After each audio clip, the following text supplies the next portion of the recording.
আজকে হচ্ছে 5 ডিসেম্বর 2024। আমাদের বার কাউন্সিল লিখিত ব্যাচের 77তম ক্লাস এবং bar council order and rules এর দ্বিতীয় ক্লাস বা শেষ ক্লাস বলা যেতে পারে। আমাদের লিখিত কোর্সের শেষ ক্লাস। আজকের ক্লাসটা একটু সময় নেওয়া হবে, যতক্ষণ পর্যন্ত শেষ না হয় আর কি, একটু বেশি আছে। তো আজকে আমরা আলোচনা করব প্রথমে যেটা, সেটা দেখেন 3 নাম্বার প্রশ্নটা, যে the Bangladesh legal practitioners and bar council order and rules 1972-এর বিধান অনুযায়ী ট্রাইব্যুনালের গঠন এবং কার্যাবলী আলোচনা করুন। আমাদের বাংলাদেশ বার কাউন্সিল যে সাবজেক্টটা, এখানে আমাদের মোট 3টা বিষয় পড়তে হয়। গতদিনই আমরা আলোচনা করছিলাম, একটা হলো দ্য বাংলাদেশ লিগাল প্র্যাকটিশনার্স আর bar council order, the Bangladesh legal practitioners and bar council rules, আর the canons of professional conduct and etiquette. তো the Bangladesh legal practitioners and bar council order, যেটা এই অর্ডারে 1972 সালের অর্ডার, বাট এটা অনুচ্ছেদ আছে 46টা। আর the Bangladesh legal practitioners and bar council rules 1972, এতে বিধি আছে 101টা। বিধি 101টা, 46টা অনুচ্ছেদে যে কথাগুলো বলছে সেই কথাগুলোর বিস্তারিতভাবে ব্যাখ্যা করছে বিধিতে, 101টা বিধিতে। আর the canons of professional conduct and etiquette, এখানে মোট 4টা অধ্যায় আছে। 4টা অধ্যায় হলো আইনজীবীদের আচরণ কেমনে হবে, কিভাবে হবে, সদাচরণ রিলেটেড, যে একজন আইনজীবী তার সহযোগী আইনজীবীদের সাথে কিভাবে আচরণ করবে, আদালতের সাথে কিভাবে কর্তব্য পালন করবে, মক্কেলের সাথে তার ব্যবহার কিভাবে হবে, এবং সর্বোপরি তার যে জনসাধারণ আছে জনসাধারণের সাথে সে কিভাবে ব্যবহার করবে, এই বিধানগুলো আলোচনা করছে হচ্ছে আমাদের আপনার ওই ক্যাননস অফ প্রফেশনাল কন্ডাক্ট অ্যান্ড এটিকেটে। তো ক্যাননস অফ প্রফেশনাল কন্ডাক্ট অ্যান্ড এটিকেটে যে বিধানসমূহ আলোচনা করছে 4টা অধ্যায়ে, এই 4টা অধ্যায়ের আহ উদাহরণস্বরূপ আজকে আমরা বিস্তারিত পড়বো। ওখানে বলা আছে যে যে একজন আইনজীবী তার মানে পেশাগত বিজ্ঞাপন দিবে না। ভিজিটিং কার্ড দেওয়া যেতে পারে, কিন্তু এমনি বিজ্ঞাপন দেওয়া যাবে না। তারপরে আদালতে সে সব সময় সময় মতো উপস্থিত হবে, জুনিয়র আইনজীবীদের স্নেহ করবে, সিনিয়রদের সম্মান করবে, এরকম বহু বিধিবিধান। সে বিচারকের খাস কামরায় কখনোই যাবে না, এই টাইপের বিধিবিধান গুলো আছে। তো যদি কোনো আইনজীবী ওই ক্যাননস অফ প্রফেশনাল কন্ডাক্ট এন্ড এটিকেটের কোনো বিধান সে লঙ্ঘন করে, দেখা গেল মক্কেলের কাছ থেকে টাকা নিয়ে কাজ করে নাই, বা সে মানে তার যে সহযোগী আইনজীবীর সাথে খারাপ ব্যবহার করছে, আদালতের সাথে সে আদালতের সম্মান দেখায় নাই, তাহলে এটা তার পেশাগত অসদাচরণ হিসেবে বিবেচিত হবে। এবং পেশাগত অসদাচরণ হিসেবে বিবেচিত হলে ওই আইনজীবীর বিরুদ্ধে আপনাকে বাংলাদেশ বার কাউন্সিলে অভিযোগ জানাতে হবে। বাংলাদেশ বার কাউন্সিলে অভিযোগ জানাতে হবে, এবং বাংলাদেশ বার কাউন্সিলে অভিযোগ জানাইলে বাংলাদেশ বার কাউন্সিলে একটি ট্রাইব্যুনাল আছে, ওই ট্রাইব্যুনালের কাজই হলো আইনজীবীদের অসদাচরণের আপনার কি করা, বিচার করা। এবং যেখানে তারা ওই আইনজীবীদের সব কিছু শুনে মিলে আইনজীবীদের সর্বোচ্চ যে শাস্তি দিতে পারে, পেশা থেকে বহিষ্কার করতে পারে, সাময়িক বহিষ্কার করতে পারে, স্থায়ীভাবে বহিষ্কার করতে পারে, অথবা ভৎসনা বা তিরস্কার করতে পারে। আমাদের আরিফ সাহেব নাই, উনি থাকলে ভৎসনা শব্দটা ভালোভাবে বলতে পারতো, ভৎসনা বা তিরস্কার করতে পারে। তো এই সেই ট্রাইব্যুনাল। তো আমরা ট্রাইব্যুনালের গঠন, নাম্বার প্রশ্নের উত্তর, ট্রাইব্যুনালের গঠনে চলে আসি। দেখেন যে একজন তালিকাভুক্ত অ্যাডভোকেট পেশাগতভাবে দোষী বা অন্য কোনো ধরনের অসদাচরণের দোষে অভিযুক্ত হলে তা নিষ্পত্তি করার জন্য the Bangladesh legal practitioners and bar council order 1972-এর 33-এর 1-এর মধ্যে বার কাউন্সিল ট্রাইব্যুনালের গঠন সম্পর্কে বলা হয়েছে। মানে এই যে পেশাগত অসদাচরণের বিচার করবে ট্রাইব্যুনাল, বাট এই ট্রাইব্যুনালের গঠন সম্পর্কে বলা হয়েছে কোথায়? 33 বিধিতে না, কিন্তু 33 কিসে বলেন? অনুচ্ছেদে। তো অনুচ্ছেদ 33-এর 1 অনুযায়ী বার কাউন্সিল এক বা একাধিক ট্রাইব্যুনাল গঠন করতে পারে। মানে 33-এ বলছে বাংলাদেশ বার কাউন্সিল এক বা একাধিক ট্রাইব্যুনাল গঠন করতে পারে, যদিও বর্তমানে আছে মাত্র একটাই, বাট ইচ্ছা করলে আরো ট্রাইব্যুনাল গঠন করতে পারে। সর্বমোট 3 জন সদস্য নিয়ে, আন্ডারলাইন করেন, 3 জন সদস্য নিয়ে ট্রাইব্যুনাল গঠিত হবে। কজন সদস্য? 3 জন। দেখেন, বার কাউন্সিলের সদস্যদের মধ্যে হতে নির্বাচিত 2 জন। বার কাউন্সিলের গতদিন আমরা পড়ছিলাম যে 6 অনুচ্ছেদে বলছে বাংলাদেশ বার কাউন্সিলের মোট সদস্য হলো 15 জন, তার মধ্যে একজন হলো এক্স অফিসিও পদাধিকার বলে, আর 14 জন হচ্ছে কি নির্বাচিত। তাহলে ওই নির্বাচিতদের মধ্যে থেকে 2 জন নির্বাচিত হবে ট্রাইব্যুনালের কি বলেন, সদস্য। অ্যাডভোকেটদের মধ্যে থেকে একজন নিয়ে বাংলা বার কাউন্সিলের ট্রাইব্যুনাল গঠিত হবে। এছাড়া যে সাধারণ যে অ্যাডভোকেট আছে তাদের মধ্যে থেকে একজনকে নেওয়া হবে, এবং এই তিনজনের সমন্বয়ে ট্রাইব্যুনাল গঠিত হবে। এই তিনজনের মধ্যে যিনি প্রবীণ তিনি ট্রাইব্যুনালের চেয়ারম্যান হবেন। এখানে প্রবীণ বলতে বোঝানো হয়েছে কর্মে প্রবীণ। কিসে প্রবীণ বলেন?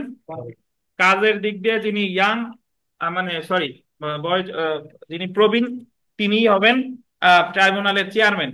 এখন যদি এরকম হয় যে তিনজনের বয়স সেম বা দুইজনের বয়স মানে দুইজনই কর্মের দিক দিয়ে প্রবীণ, দুইজনেরই অ্যাডভোকেসির মেয়াদ ধরেন 30 বছর, 30 বছর, কিন্তু একজনের বয়স আর একজনের থেকে বেশি, তাহলে প্রাধান্য পাবে হচ্ছে যার বয়স বেশি সে। ঠিক আছে? আর এই আর কি, যদি দুইজনেরই অভিজ্ঞতা সমান হয় তাহলে দেখবে যে বয়স বেশি কার। তো বিধি 49 অনুযায়ী বার কাউন্সিল সচিব, আন্ডারলাইন করবেন, পদাধিকার বলে ট্রাইব্যুনালের সেক্রেটারি বা সচিব হবেন, এবং ট্রাইব্যুনাল কর্তৃক নোটিশ ইস্যুর জন্য এবং এই অধ্যায়ে বর্ণিত সকল কাজের জন্য তিনি বাধ্য থাকবেন। অর্থাৎ গতদিন আমরা পড়েছিলাম বার কাউন্সিল সচিব কত অনুচ্ছেদে মনে আছে? 6 ক। 6 ক। তো ওই 6 কতে যে সচিব তিনিও বাংলাদেশ বার কাউন্সিলের যে ট্রাইব্যুনাল সেটারও সচিব হিসেবে তিনি দায়িত্ব পালন করবেন। উল্লেখ্য যে অ্যাটর্নি জেনারেল কোন ট্রাইব্যুনালের সদস্য হতে পারবেন না। যিনি অ্যাটর্নি জেনারেল তিনি কি হতে পারবেন না? কোন ট্রাইব্যুনালের সদস্য হতে পারবেন না। সো প্রিলিমিনারি পরীক্ষার জন্য একটা এভাবে প্রশ্ন আসে যে নিম্নের অ্যাটর্নি জেনারেল নিম্নের কোনটির সদস্য হবেন না? কোনটির বলেন তো? ট্রাইব্যুনাল। আচ্ছা, এখন আমরা আসি যে ট্রাইব্যুনালের কার্যাবলী। ট্রাইব্যুনাল আসলে কি কি কাজ করতে পারে? বার কাউন্সিল ট্রাইব্যুনালের কার্যাবলী সম্পর্কে Bangladesh legal practitioners and bar council order 1972 এর 34 অনুচ্ছেদে বলা হয়েছে। অনুচ্ছেদ 34 অনুযায়ী বার কাউন্সিল ট্রাইব্যুনাল নিম্নোক্ত কার্যাবলী সম্পাদন করতে পারবে। কি কি কাজ করতে পারে দেখি আমরা। অ্যাডভোকেটগণের আচরণ সংক্রান্ত অনুসন্ধানের জন্য ট্রাইব্যুনাল শুনানির জন্য একটি তারিখ নির্দিষ্ট করবে এবং সংশ্লিষ্ট অ্যাডভোকেট ও অ্যাটর্নি জেনারেলকে সাক্ষ্য প্রদানের জন্য নোটিশ দিবে। একটা জিনিস এখানে খেয়াল রাখা দরকার যে আমাদের ট্রাইব্যুনাল ওই অ্যাডভোকেটদের যে সাক্ষ্য গ্রহণ করতে পারে বা যে অভিযোগ করছে তাদের সাক্ষ্য গ্রহণ করতে পারে, তো এটার আসলে বিচার বলে না, এটার বলে হলো কি অনুসন্ধান। বুঝতে পারছেন? যেরকম আমরা যে আমাদের নির্বাহী ম্যাজিস্ট্রেট কোর্টে 107 ধারা মামলা বা 144 এর মামলা, ওখানে যে বিচারটা হয় ওটার অ্যাকচুয়ালি ট্রায়াল বলে না, ওটার বলে হচ্ছে কি জানেন? অনুসন্ধান। ওটা সাক্ষ্য গ্রহণ করলেও ওটা বিচার না, ওটা হচ্ছে আইনের ভাষায় ওটারে ট্রায়াল বলা যাবে না, ওটা হচ্ছে অনুসন্ধান। তো এখানে ওই যে অনুসন্ধানের জন্য শুনানির তারিখ নির্ধারণ করতে পারবে ট্রাইব্যুনাল, বা অ্যাডভোকেট বা অ্যাটর্নি জেনারেলকে সাক্ষ্য প্রদানের নোটিশ দিতে হবে। তারপরে দেখেন অনুসন্ধান শেষে ট্রাইব্যুনাল অভিযোগটি বাতিল করতে পারে। যে অ্যাডভোকেটের বিরুদ্ধে অভিযোগ দিছে, তো সব কিছু শোনামেলার পরে ট্রাইব্যুনালের কাছে মনে হলো যে অ্যাডভোকেট সাহেব হচ্ছে নিষ্পাপ, সে এই ধরনের কাজ করে নাই, তাহলে অভিযোগটি কি করতে পারে? বাতিল করতে পারে। বা যে ক্ষেত্রে বার কাউন্সিলের নিজস্ব উদ্যোগে ট্রাইব্যুনাল অভিযোগ প্রেরণ করা হয়েছিল, কখনো বার কাউন্সিল সুমোটো এই অভিযোগ জানাইতে পারে, সেক্ষেত্রে পদক্ষেপ গ্রহণের নির্দেশনা দিতে পারেন। বা অনুচ্ছেদ 32-এর 1 অনুযায়ী যে কোনো শাস্তি, লেখেন শাস্তি আরোপ করে আদেশ প্রদান করতে পারেন।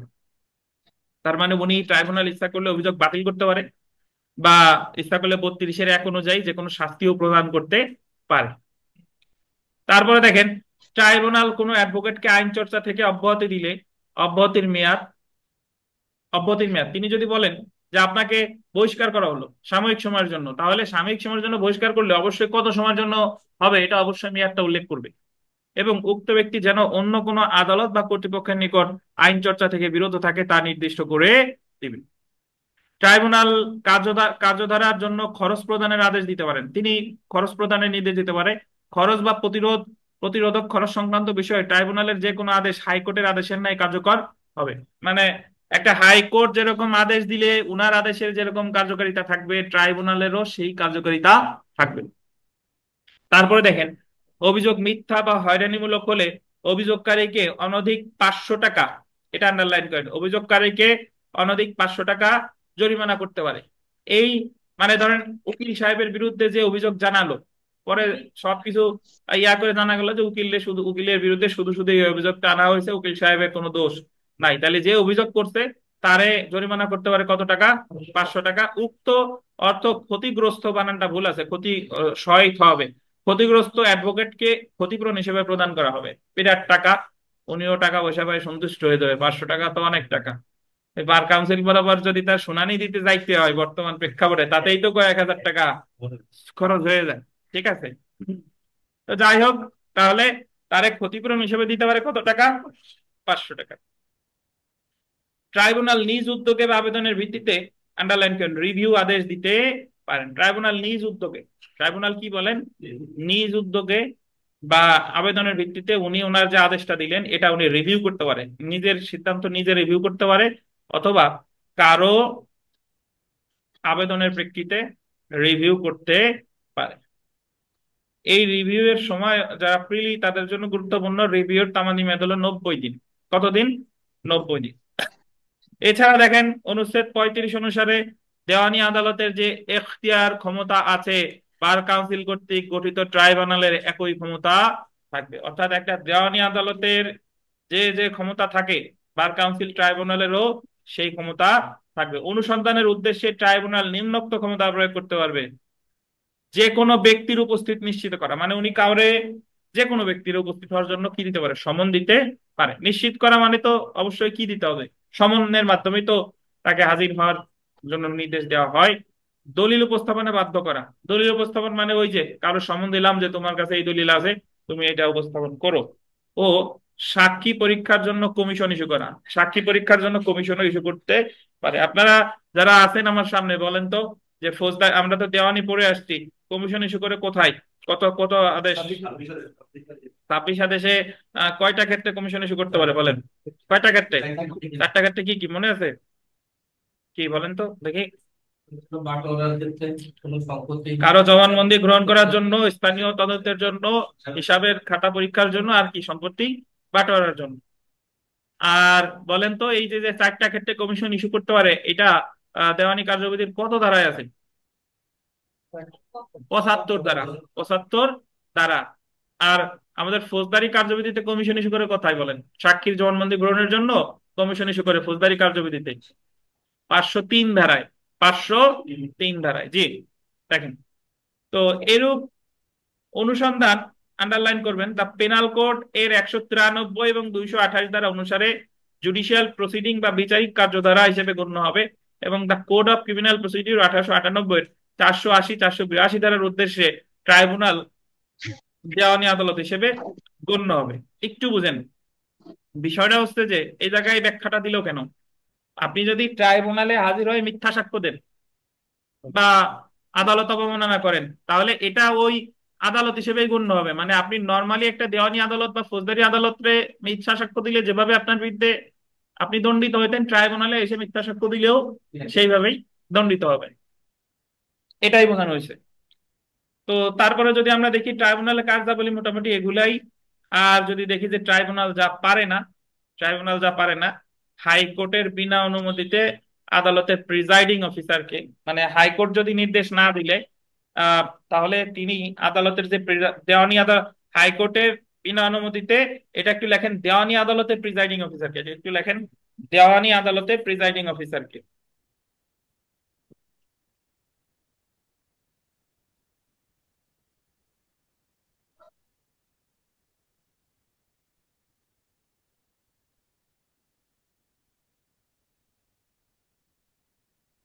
কোন আদালতের প্রিজাইডিং অফিসারকে বলেন?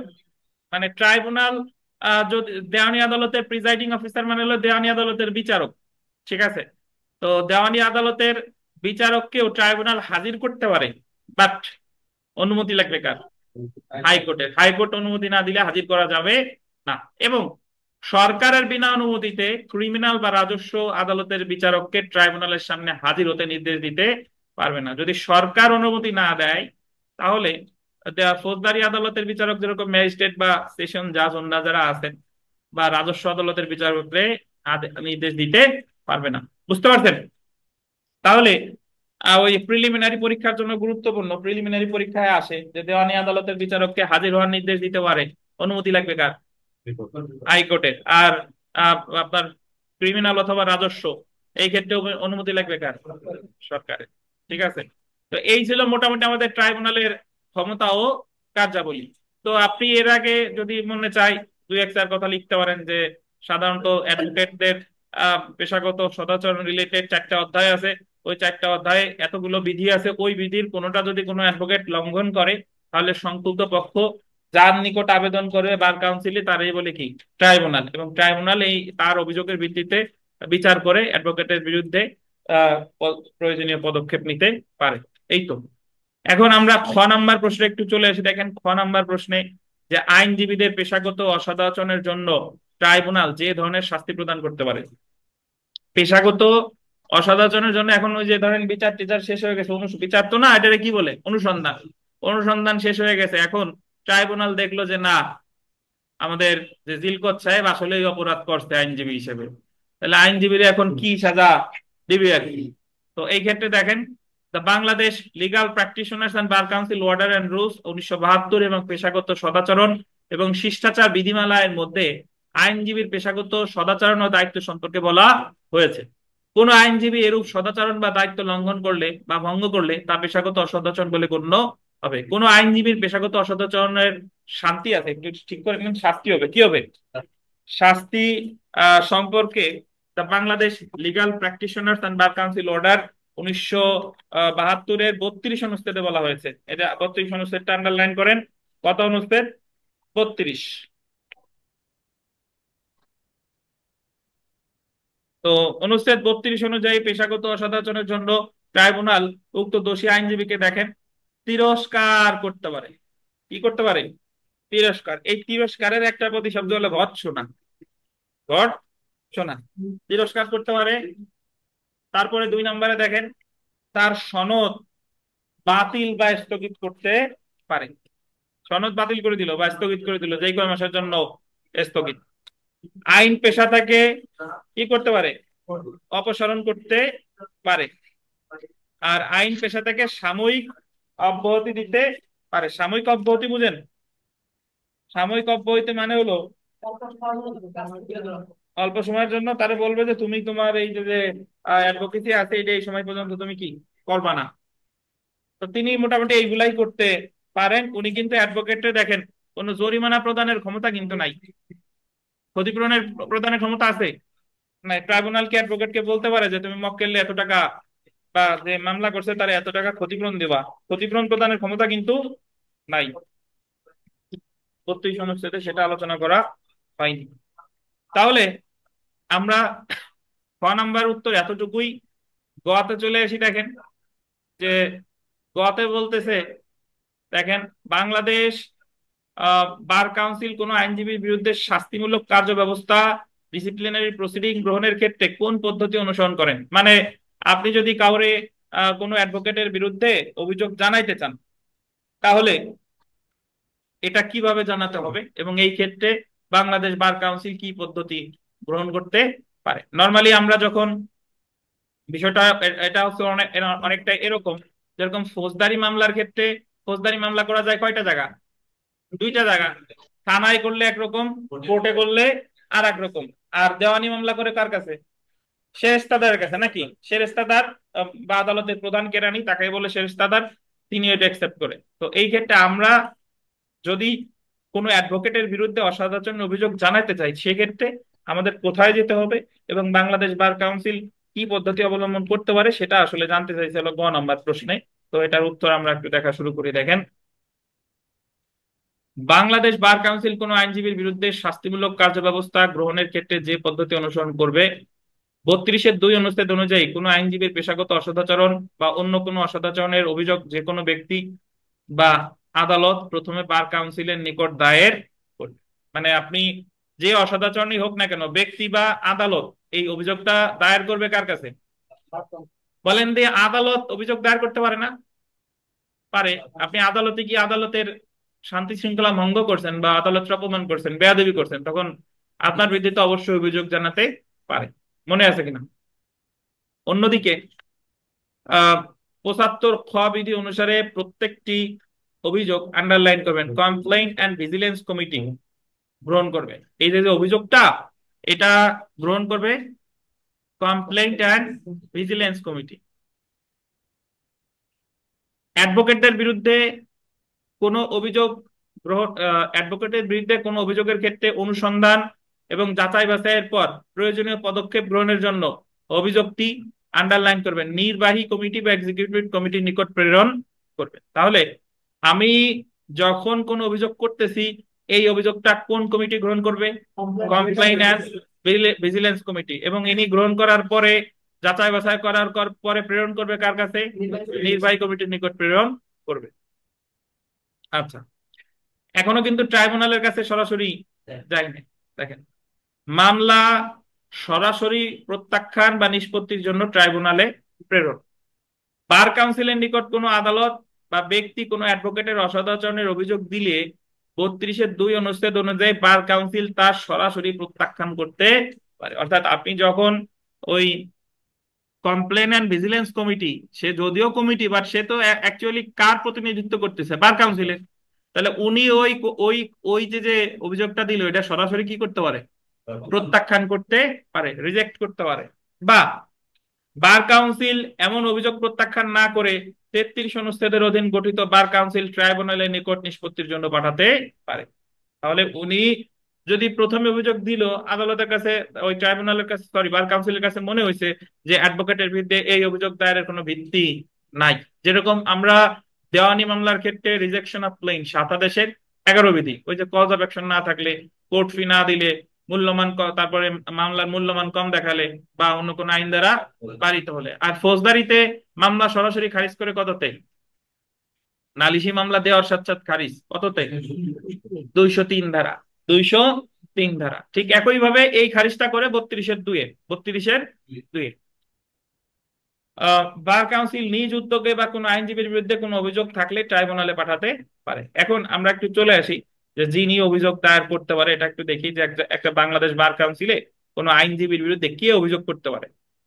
আইনজীবীর অসদাচরণ সম্পর্কে অভিযোগ করতে পারে আদালত, স্বয়ং আদালত পারে, স্বয়ং বার কাউন্সিল পারে, বা অন্য যে কোনো ব্যক্তি। বলেন তো তার সহকারী আইনজীবী পারে কিনা? সহযোগী মানে অন্যান্য সহকর্মী যারা আছে তারা কি এক আইনজীবীকে আর এক আইনজীবীর বিরুদ্ধে অভিযোগ দিতে পারে কিনা? অবশ্যই পারে, আদালত, বার কাউন্সিল বা অন্য যে কোনো ব্যক্তি। এখন আমরা চলে আসি অভিযোগ দায়েরের পদ্ধতি। অভিযোগে যে সকল বিষয় উল্লেখ করতে হয়, অভিযোগের সাথে যে সকল কাগজপত্র দাখিল করতে হয় ইত্যাদি 41 বিধিতে বিধান করা হয়েছে। মানে আপনি অভিযোগে কি কি অভিযোগ করছে, মানে সে কি করছে, প্লাস কি কাগজপত্র দিতে হবে, এই কথা বলা আছে কততে? 41 বিধিতে। Bangladesh legal practitioners and bar council rules 1972-এর 41 বিধি অনুযায়ী অভিযোগ নিম্নলিখিত বিষয় যুক্ত করতে হবে। অভিযোগের সাথে নিম্নলিখিত বিষয় যুক্ত করতে হবে। কি কি দেখেন? অ্যাডভোকেটদের বিরুদ্ধে অভিযোগের বিবরণ, মানে আপনার বিস্তারিত বিবরণ, অ্যাডভোকেট সাহেব কি কি করছে আপনার সাথে। প্রয়োজনীয় কাগজপত্র, যদি কোনো প্রয়োজনীয় কাগজপত্র থাকে সেটা। যদি অভিযোগকারী আন্ডারলাইন করেন আদালত না হয় বা সরকারি কর্মকর্তা তার অফিসিয়াল দায়িত্ব অভিযোগ দায়ের না করে, তাহলে অভিযোগের সাথে এফিডেভিট জমা দিতে হবে। মানে যদি আদালত অভিযোগ করে বা সরকারি তার কর্মকর্তা তার অফিসিয়াল দায়িত্ব পালন করে অভিযোগ করে, তাহলে এফিডেভিট দেওয়া লাগবে না। কিন্তু আমি আপনি সাধারণ ব্যক্তি যদি অভিযোগ করি কোন আইনজীবীর বিরুদ্ধে, তাহলে কি লাগবে? এফিডেভিট দেওয়া লাগবে। তবে দেখেন, বার কাউন্সিল চাইলে হলফনামা দাখিল করা হতে অব্যাহতি দিতে পারে। তবে বার কাউন্সিল যদি মনে করে যে না, এনার হলফনামা দেওয়ার দরকার নাই, তাহলে বার কাউন্সিল আপনাকে এটা কি করতে পারে? অব্যাহতি দিতে পারে। তারপরে দেখেন, বার কাউন্সিলে কোনো অ্যাডভোকেটের বিরুদ্ধে অভিযোগ দাখিল করতে হলে আন্ডারলাইন করেন 1000 টাকা ফি দিতে হয়। কত টাকা? 1000 টাকা। এটা 1000 টাকা ফি দিয়ে আপনার 1000 টাকা ফিটা ধরেন ওয়ান টাইপ অফ কোর্ট ফি টাইপের। ওখানে তো আমরা যখন ফৌজদারি মামলা করি বা দেওয়ানি মামলা করি তো কোর্ট ফি দেওয়া লাগে, তো এখানে ফি হচ্ছে কত? 1000 টাকা। তো এখন আমরা চলে আসি শুনানির জন্য দিন ধার্য করা। অভিযোগ তো দায়ের করে দিলাম, এখন শুনানিটা কি হবে? Bangladesh legal practitioners and bar council rules 1972-এর 45 বিধি অনুযায়ী, আপনার বিধি টিধি মনে না রাখলে, ধরেন এটা কি অর্ডারে আছে না রুলসে আছে তাও মনে নাই, তাহলে লিখবেন Bangladesh legal practitioners and bar council order and rules 1972 অনুসারে। অর্ডার এন্ড রুলস 1972 অনুসারে। জি। আহ, bar council Bangladesh legal practitioners এবং বার কাউন্সিল রুলস 1972-এর 45 বিধি অনুযায়ী কোনো অ্যাডভোকেটের বিরুদ্ধে অভিযোগ প্রাপ্তির পর ট্রাইব্যুনাল শুনানির দিন নির্ধারণ করবে। ও যখন অভিযোগ পেল, তারপরে স্টেপটা কি? শুনানি। এটা নির্ধারণ করবে তো ট্রাইব্যুনাল, কিন্তু সেটা অভিযোগ প্রাপ্তির 21 দিনের মধ্যে না।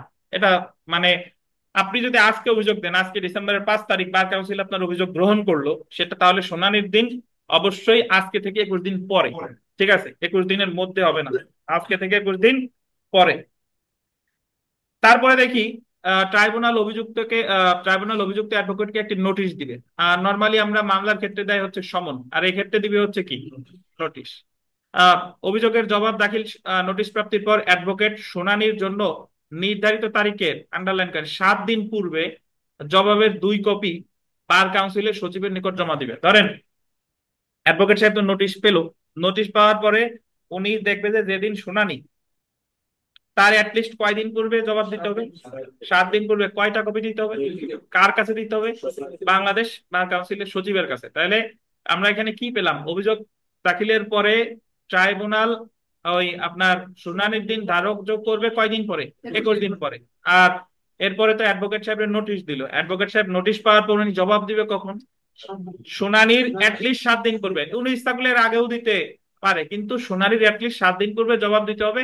কার কাছে দিতে হবে, সচিবের কাছে। কপি দেবে কয়টা, 2টা। শুনানির 2 দিন পূর্বে সচিব উক্ত কপি অ্যাটর্নি জেনারেল এবং অভিযোগকারীর নিকট অর্পণ করবে। শুনানির 2 দিন পূর্বে সচিব মহোদয় এই 2 কপি পাঠাবে কার কার কাছে, অ্যাটর্নি জেনারেল কাছে, আর অভিযোগকারীর নিকট অর্পণ করবে। সংশ্লিষ্ট অ্যাডভোকেট তার নিজের ক্ষেত্রে একজন যোগ্য সাক্ষী হবে, নিজের ক্ষেত্রে একজন যোগ্য সাক্ষী। বলেন তো স্বামী স্ত্রী যোগ্য সাক্ষী কত ধারা আছে, 120 ধারা। 120। আর স্বামী স্ত্রীর যোগাযোগ প্রকাশ করা যাবে না, এটা হলো 122। এটা হলো 122। এবং যদি সে সাক্ষী হিসেবে হাজির হয় তাহলে তাকে জেরা করা যাবে, কিন্তু সে সাক্ষী হিসেবে হাজির হতে বাধ্য নয়। কোনো অ্যাডভোকেট একজন যোগ্য সাক্ষী এবং সে যদি সাক্ষী হিসেবে হাজির হয় তাহলে জেরা করা যাবে, কিন্তু সাক্ষী হিসেবে হাজির হতে কি বলেন, বাধ্য নয়।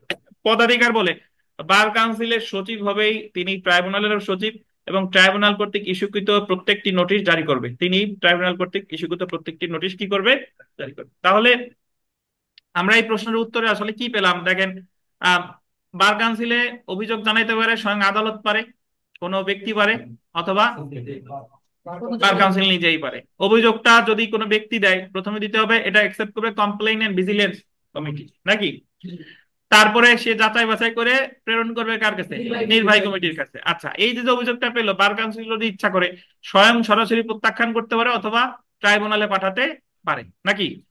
এখন এই যে অভিযোগ দায়ের করার সাথে সাথে বিস্তারিত বিবরণ দিতে হবে, কাগজপত্র দিতে হবে, টাকা লাগবে কত টাকা, 1000 টাকা। আর হলফনামা যদি সরকারি কর্মকর্তা হয় বা আদালত হয় তাহলে হলফনামা লাগবে না, আর সাধারণ ব্যক্তি হলে হলফনামা লাগবে। তবে সরকার ইচ্ছা করলে কি করতে পারে, মানে বার কাউন্সিল ইচ্ছা করলে অব্যাহতি দিতে পারে। এরপরে যখন অভিযোগটা দায়ের করা হলো, ট্রাইব্যুনাল শুনানির দিন ধার্য করবে অভিযোগ দাখিলের অ্যাটলিস্ট কতদিন পরে, 21 দিন পর।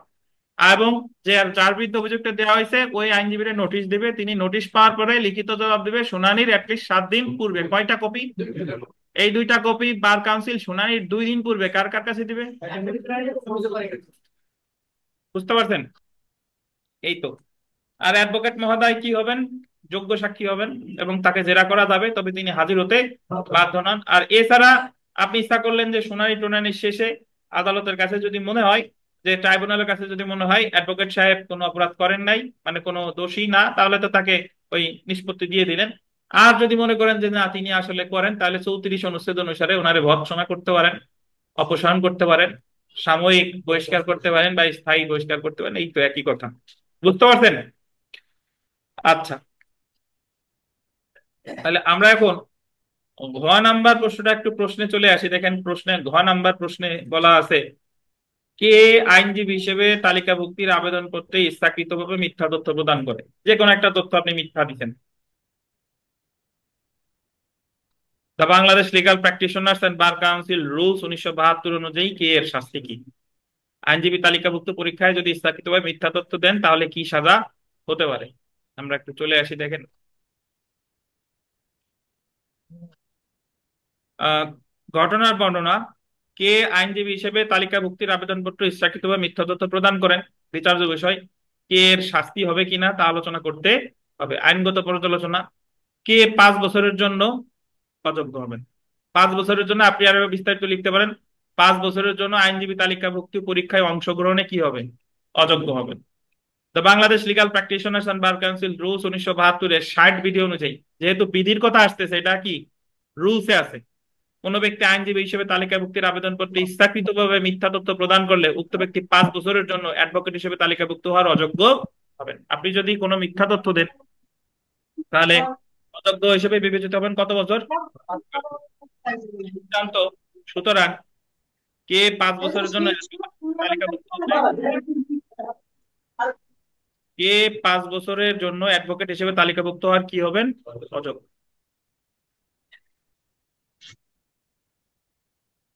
আমরা যদি প্রশ্নের 3 নম্বর প্রশ্নের একেবারে উমাতে চলে আসি, 1 নম্বর প্রশ্নে, যে একজন আইনজীবীর শিক্ষাগত যোগ্যতার সনদ জাল বা ভুয়া হলে বার কাউন্সিল তার বিরুদ্ধে কি ধরনের ব্যবস্থা নিতে পারে? শিক্ষাগত সনদ যদি কি হয়, জাল বা ভুয়া হলে, একজন আইনজীবীর বলছে, দেখছেন এটা কি বলছে? আইনজীবী। আইনজীবী কি হয়ে গেছেন, একজন আইনজীবী হয়ে গেছেন, পরীক্ষা টরীক্ষা দিয়ে এখন দেখলো যে আপনার সনদ কি, জাল, ভুয়া। তাহলে বার কাউন্সিল তার বিরুদ্ধে কি ব্যবস্থা নিতে পারে? তার বিরুদ্ধে তো এমনি তো জালিয়াতির মামলা ফৌজদারি আদালতে হতেই পারে, কিন্তু যেহেতু বাংলাদেশ বার কাউন্সিল, উনি কি করতে পারে সেটা জানতে চাইছে পরীক্ষায়। আচ্ছা, আর সে যদি আইনজীবী না হতো আর ভুয়া টোয়া মিথ্যা সনদ টনদ মিথ্যা তথ্য দিলে, তাহলে দণ্ডিত হতো কত? ওই যে আগেরটাই কত, 5 বছরের জন্য কি হতেন? অযোগ্য হতেন। তো একজন আইনজীবী শিক্ষাগত যোগ্যতা সনদ জাল বা ভুয়া হলে উক্ত আইনজীবী পেশাগত অসদাচরণের জন্য দায়ী হবেন। সে পেশাগত অসদাচরণ করেছেন, সেক্ষেত্রে Bangladesh legal practitioners and bar council rules 1972-এর রুল 50 অনুযায়ী, কত, রুল 50 অনুযায়ী বাংলাদেশ বার কাউন্সিল উক্ত আইনজীবীর বিরুদ্ধে শাস্তিমূলক কার্য ব্যবস্থা বা ডিসিপ্লিনারি প্রসিডিং গ্রহণ করতে পারে। এক্ষেত্রে ডিসিপ্লিনারি প্রসিডিং এর বিধান অনুসরণ করবে। তা নিষ্পত্তি করার জন্য বার কাউন্সিল ট্রাইব্যুনালে প্রয়োজনীয় কাগজপত্র সহ ফি প্রদান সাপেক্ষে অভিযোগ দায়ের করা যাবে। The Bangladesh legal practitioners and bar council order 1972-এর 32 অনুযায়ী অভিযোগ প্রমাণিত হলে পেশাগত অসদাচরণের জন্য ট্রাইব্যুনাল উক্ত আইনজীবীকে কি করবে? তিরস্কার করতে পারে, তার সনদ বাতিল বা স্থগিত করতে পারে, আইন পেশা থেকে অপসারণ করতে পারবে, আইন পেশা থেকে সাময়িক অব্যাহতি দিতে পারে। তো জাল টাল হইলে তো আর সাময়িক অব্যাহতির প্রশ্ন ওঠে না, একবারে কি করে দিবে? স্থায়ী বহিষ্কার, বাতিল, স্থায়ী বহিষ্কার। বার কাউন্সিল স্বয়ং করবে অথবা কোনো ব্যক্তি করবে। আপনি যে, আপনার কি জ্ঞাত আছে যে কোন আইনজীবী সনদ জাল, এরকম জানেন নাকি? জানলে ওই জায়গায় এই অভিযোগ দিয়ে আসতে হবে। তিরস্কার করে, তিরস্কার কি করতে বাধ্য? সে তো বলছে এই ঘটনা সে করতে পারে। আপনি যদি ওইভাবে প্রশ্ন করেন তাহলে তো বলবেন যে খুনই যদি করি তাই যাবজ্জীবন সাজা হবে কেন? খুনের সাজা তো মৃত্যুদণ্ড বা যাবজ্জীবন কারাদণ্ড, মানে আদালত যদি মনে করে সর্বনিম্ন সাজা ওইটা দিতে পারে। আর এই জায়গায় কি উনারা বলছে যে শিক্ষা সনদ কোনটা জাল, তা কি বলছে? ধরেন সে মাস্টার্স এর সনদ, হতে পারে না মাস্টার্স এর সনদ জাল দিছে, মাস্টার্স এর সনদ জাল দিছে। এখন অ্যাডভোকেট হিসেবে অ্যাডভোকেট এনরোলমেন্ট পরীক্ষার জন্য তো মাস্টার্স তো প্রয়োজনীয় না, কিন্তু জানা গেল সে মাস্টার্স এর সনদ জাল, তখন তারা ওই ভর্ৎসনা করতে পারে বা তারে সাময়িক বহিষ্কার করতে পারে। আর যদি একেবারে ইজ্জত নিয়ে টানাটানি হয় তাহলে এলএলবি সনদি জাল, তাহলে তো আর মানে ভর্ৎসনার প্রশ্নই উঠে না। দেখেন,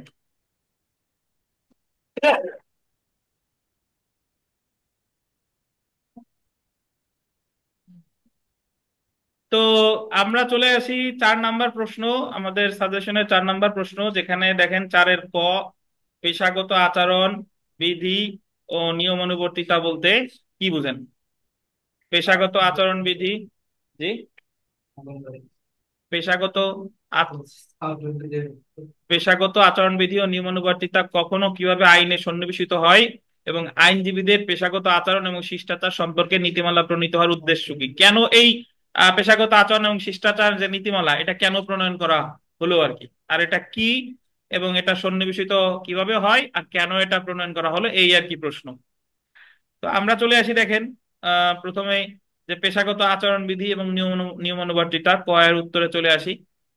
আহ পড়ার আগে যদি বলি যে পেশাগত আচরণ নিয়ম অনুবর্তিতা এটা যে কোনো প্রফেশনের লোকজনের আছে, ডাক্তার সাহেবদের আছে, উকিল সাহেবদের আছে, ওই যারা সরকারি চাকরি করে তাদেরও পেশাগত আচরণ বিধিমালা আছে, যে ওইগুলা যদি সে করে তাহলে সেটা পেশাগত আচরণের লঙ্ঘন হিসেবে বিবেচিত হবে, যাতে তার বিরুদ্ধে কোনো অ্যাকশন গ্রহণ করা যায়। তো তার বিরুদ্ধে বিভাগীয় অ্যাকশন তো হবেই, মানে ধরেন অ্যাডভোকেট হইলে যদি কোনো জাল করে তাহলে জালের অ্যাকশন তো বার কাউন্সিল নিচ্ছে, কিন্তু তার বিরুদ্ধে কিন্তু ফৌজদারি মামলাও করা যাবে। তো আইনজীবীগণ তাদের পেশাগত দায়িত্ব পালন করার সময় পেশার মর্যাদা ও সম্মান অক্ষুণ্ণ রাখার জন্য ও তাদেরকে নিয়মের কাঠামোর মধ্যে রেখে উপযুক্তভাবে নিয়ন্ত্রণ করার জন্য যে সকল আচরণবিধি রয়েছে সেগুলোকে পেশাগত আচরণবিধি ও নিয়মানুবর্তিতা বলে। বলেন তো মুসলমানদের পেশাগত আচরণবিধি ও নিয়মানুবর্তিতা কি? যে আল কোরআন, কোরআন হাদিস এগুলোই তো পেশাগত আচরণবিধি আর নিয়মানুবর্তিতা। আহ আচ্ছা, তো দেখেন আইনজীবীগণ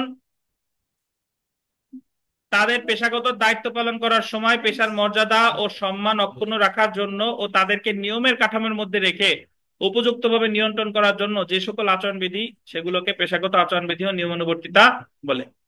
আইনজীবীগণ তাদের দায়িত্ব পালন করতে গিয়ে আইন পেশার মান শৃঙ্খলা বজায় রেখে অন্যান্য আইনজীবী, আদালত, মক্কেল ও সাধারণ জনগণের সাথে কিরূপ আচরণ করবে ও তাদের মধ্যকার সম্পর্ক কিরূপ হবে তা নির্ধারণ এবং নিয়ন্ত্রণ করার জন্যই পেশাগত আচরণ বিধির প্রয়োজন দেখা দেয়।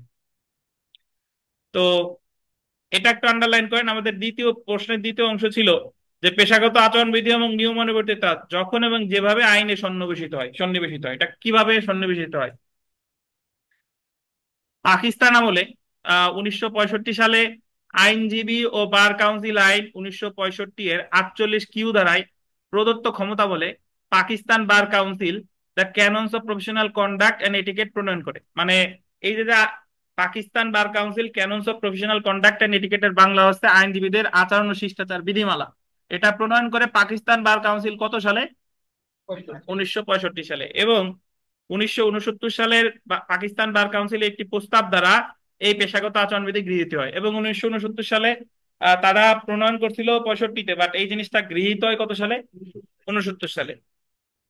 পরবর্তীতে বাংলাদেশ স্বাধীন হওয়ার পর 1972 সালে বার কাউন্সিল অর্ডার দ্বারা বাংলাদেশ বার কাউন্সিল গঠন করা হয়।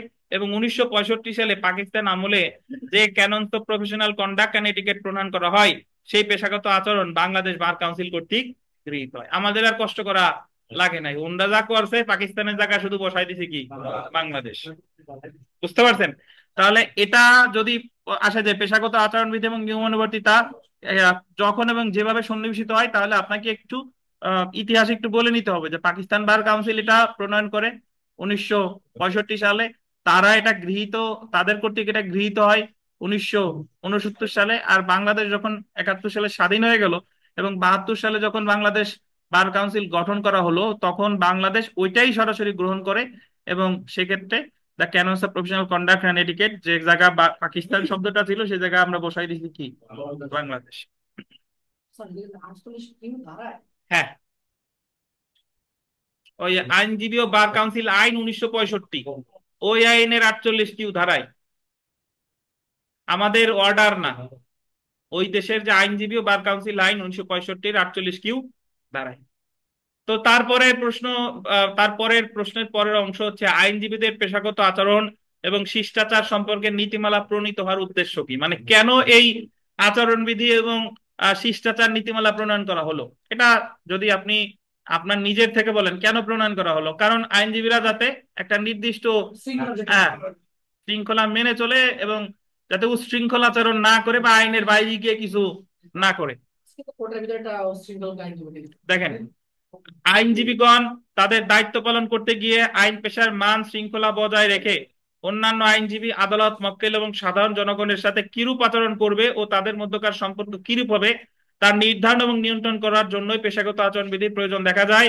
আইনজীবীদের পেশাগত আচরণ ও শিষ্টাচার সম্পর্কে নীতিমালা প্রণীত হওয়ার উদ্দেশ্যের বিষয়ে বার কাউন্সিল আদেশ নিম্নরূপ বার কাউন্সিল আদেশে নিম্নরূপ বিষয় উল্লেখ করা হয়েছে। 1 নম্বর দেখেন, যেহেতু আইনের শাসন সভ্য সমাজের একটি প্রয়োজনীয় শর্ত এবং ন্যায় বিচার নিশ্চিত করার পূর্ব শর্ত, এই ধরনের সমাজ প্রত্যেক নাগরিককে আইনের সমান সুরক্ষা প্রদান করে এবং একই সাথে তাদের জীবন, সম্পত্তি এবং সম্মান উপভোগে নিশ্চয়তা প্রদান করে। যেহেতু নাগরিকদের এই ধরনের অধিকার সুরক্ষা একটি অবস্থিত শর্ত হলো একটি আইনজীবী কমিউনিটির অস্তিত্ব থাকা। যেহেতু আইনজীবীদের নিকট হতে প্রত্যাশা করা যায় যে তারা তাদের প্রচেষ্টাহারা বিধিবিধান তৈরি এবং রক্ষণাবেক্ষণ তাৎপর্যপূর্ণ অবদান রাখতে পারে।